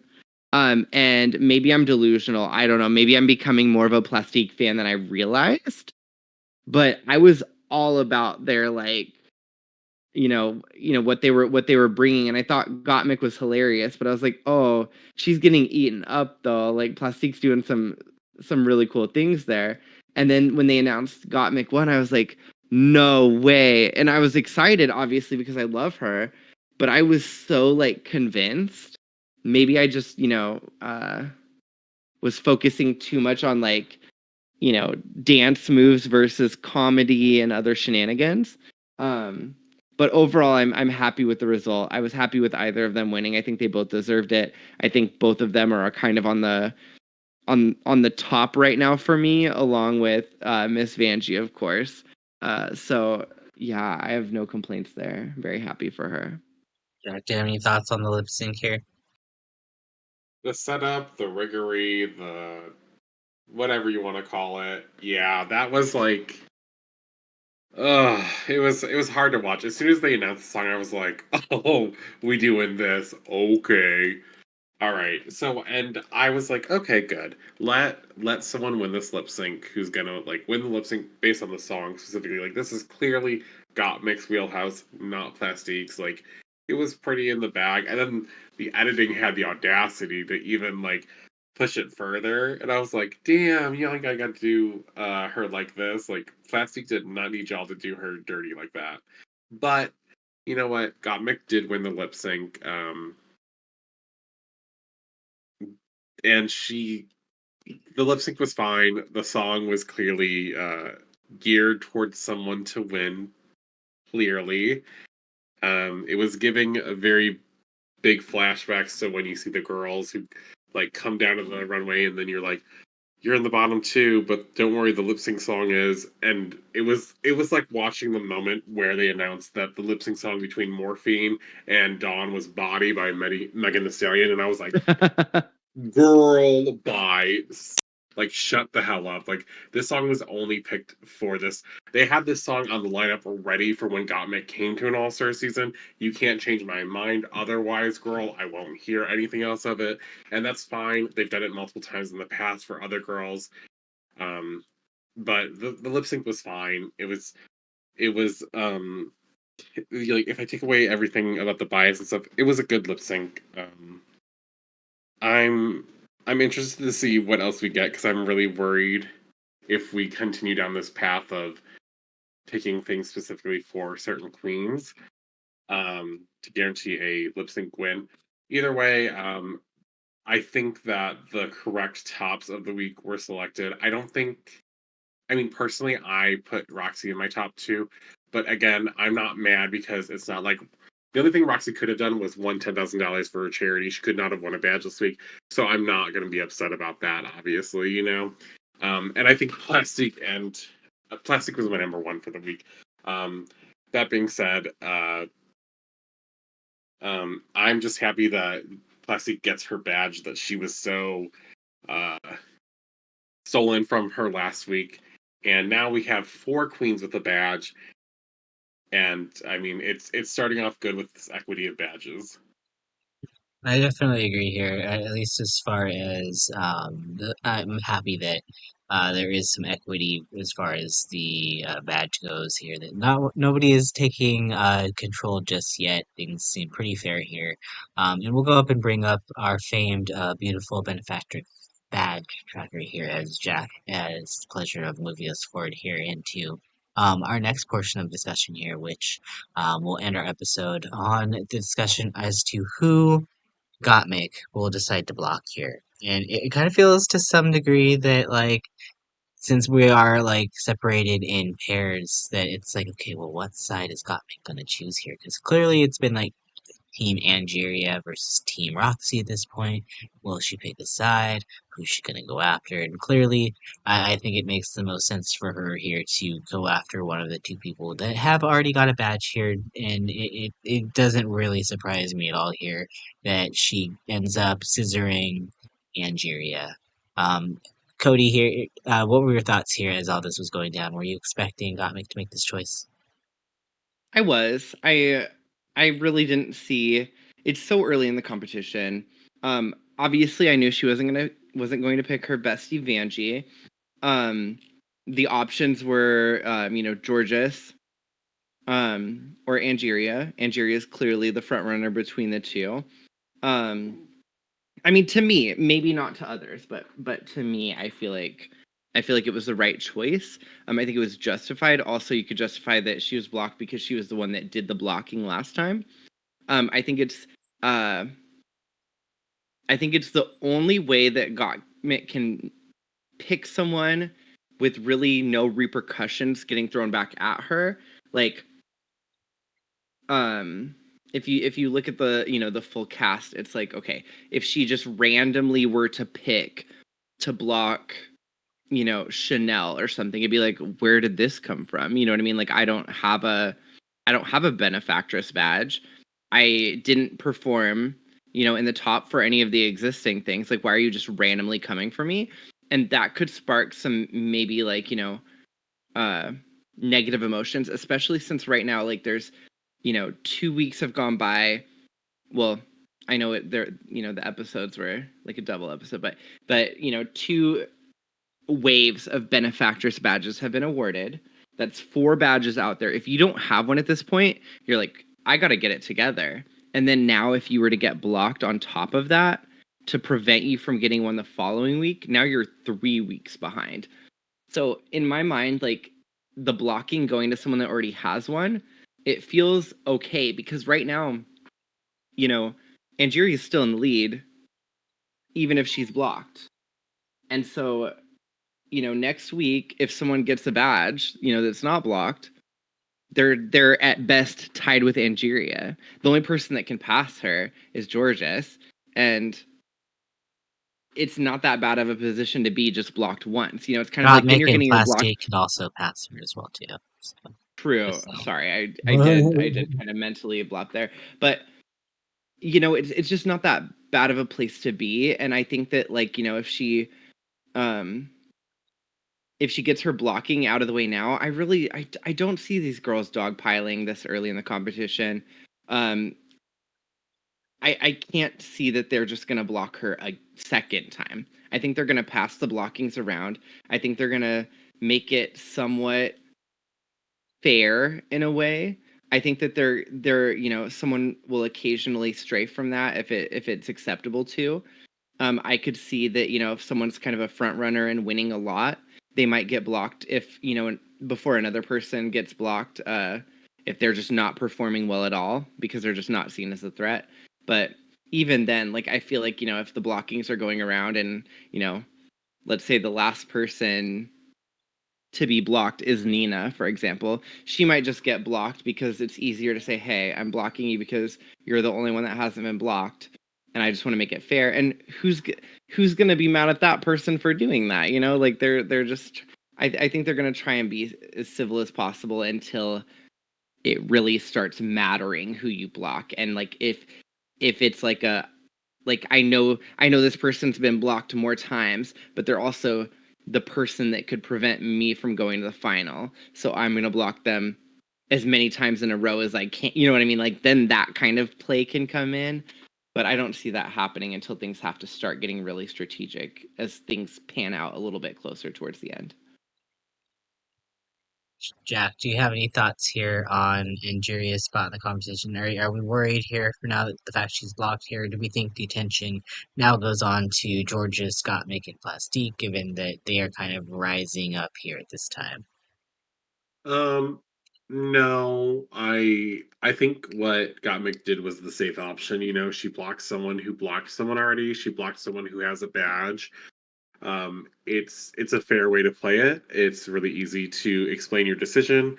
You can just be like, Angeria, I think you're a threat. You already have a badge. You already blocked someone. It was just a simple decision. I couldn't pick Plastique, and out of you and Jorgeous wasn't the one who did the blocking, so it just felt like it was more fair. So it's a really easy to explainable decision. If she wanted to be more strategic than just keeping herself safe, and she wanted to go on the aggressive in a strategic manner, the aggressive decision would have gone for someone like Nina, because we've seen 2 back-to-back episodes now where it's been something that really wasn't in her wheelhouse in the slightest. Like, Nina doesn't dance. Nina doesn't do fashion. So at this point, you're thinking of a lot of the challenges coming up. You're like, okay, so I'm doubting we're to have the Rusical next week. I'm doubting we're about to go get the makeover challenge next week. You know, so what's that leave? There's a couple things, and lo and behold, it's Snatch Game. So it would have ended up being a good idea. I would have assumed it was an acting challenge of some kind. So if I wanted to be aggressive, I would have gone for someone like Nina, who I knew had a good chance in these next challenges.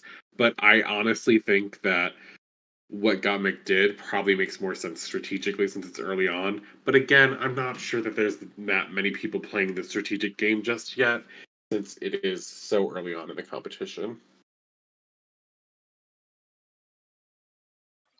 You actually bring up a really good point here that I kind of want to end on our final notes here is that we are finally getting the Snatch game next episode here, which I'm very exciting that it's coming very soon here.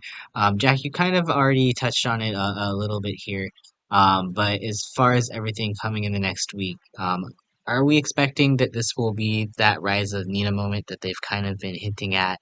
It kind of foreshadowing a little bit with people being like, "Oh, I should have blocked Nina. I should have blocked Nina." Are they gonna kind of regret not blocking Nina here? Because really, if you kind of think about it, I think the only person to actually win a snatch game out of this group is Gottmik. So, I find that to be an interesting stat as far as that goes. But I'm very interested to hear your thoughts as we kind of head into next week, what you think we're going to be getting, handed to us here in the edit.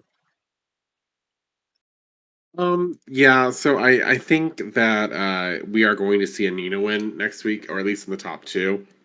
Whether or not she wins the lip sync, that is a whole thing itself. A lot of the queens, though, as far as Snatch Game goes, haven't always had the best luck there. Chanel didn't really ever really do a Snatch Game. She kind of did a similar challenge in All Stars 1, but so she hasn't really done Snatch Game for like 100%. She has done a celebrity impersonation, but not exactly the same. But she did do an extremely well job on her Lucille Ball. But as far as everything else goes, like, do you remember Plastiques? I don't. Roxxxy did well on her first season, but everyone knows she tanked in All Stars 2. I'm sorry, Jorgeous and Angeria, both part of the season that like tanked Snatch Game almost all of the people.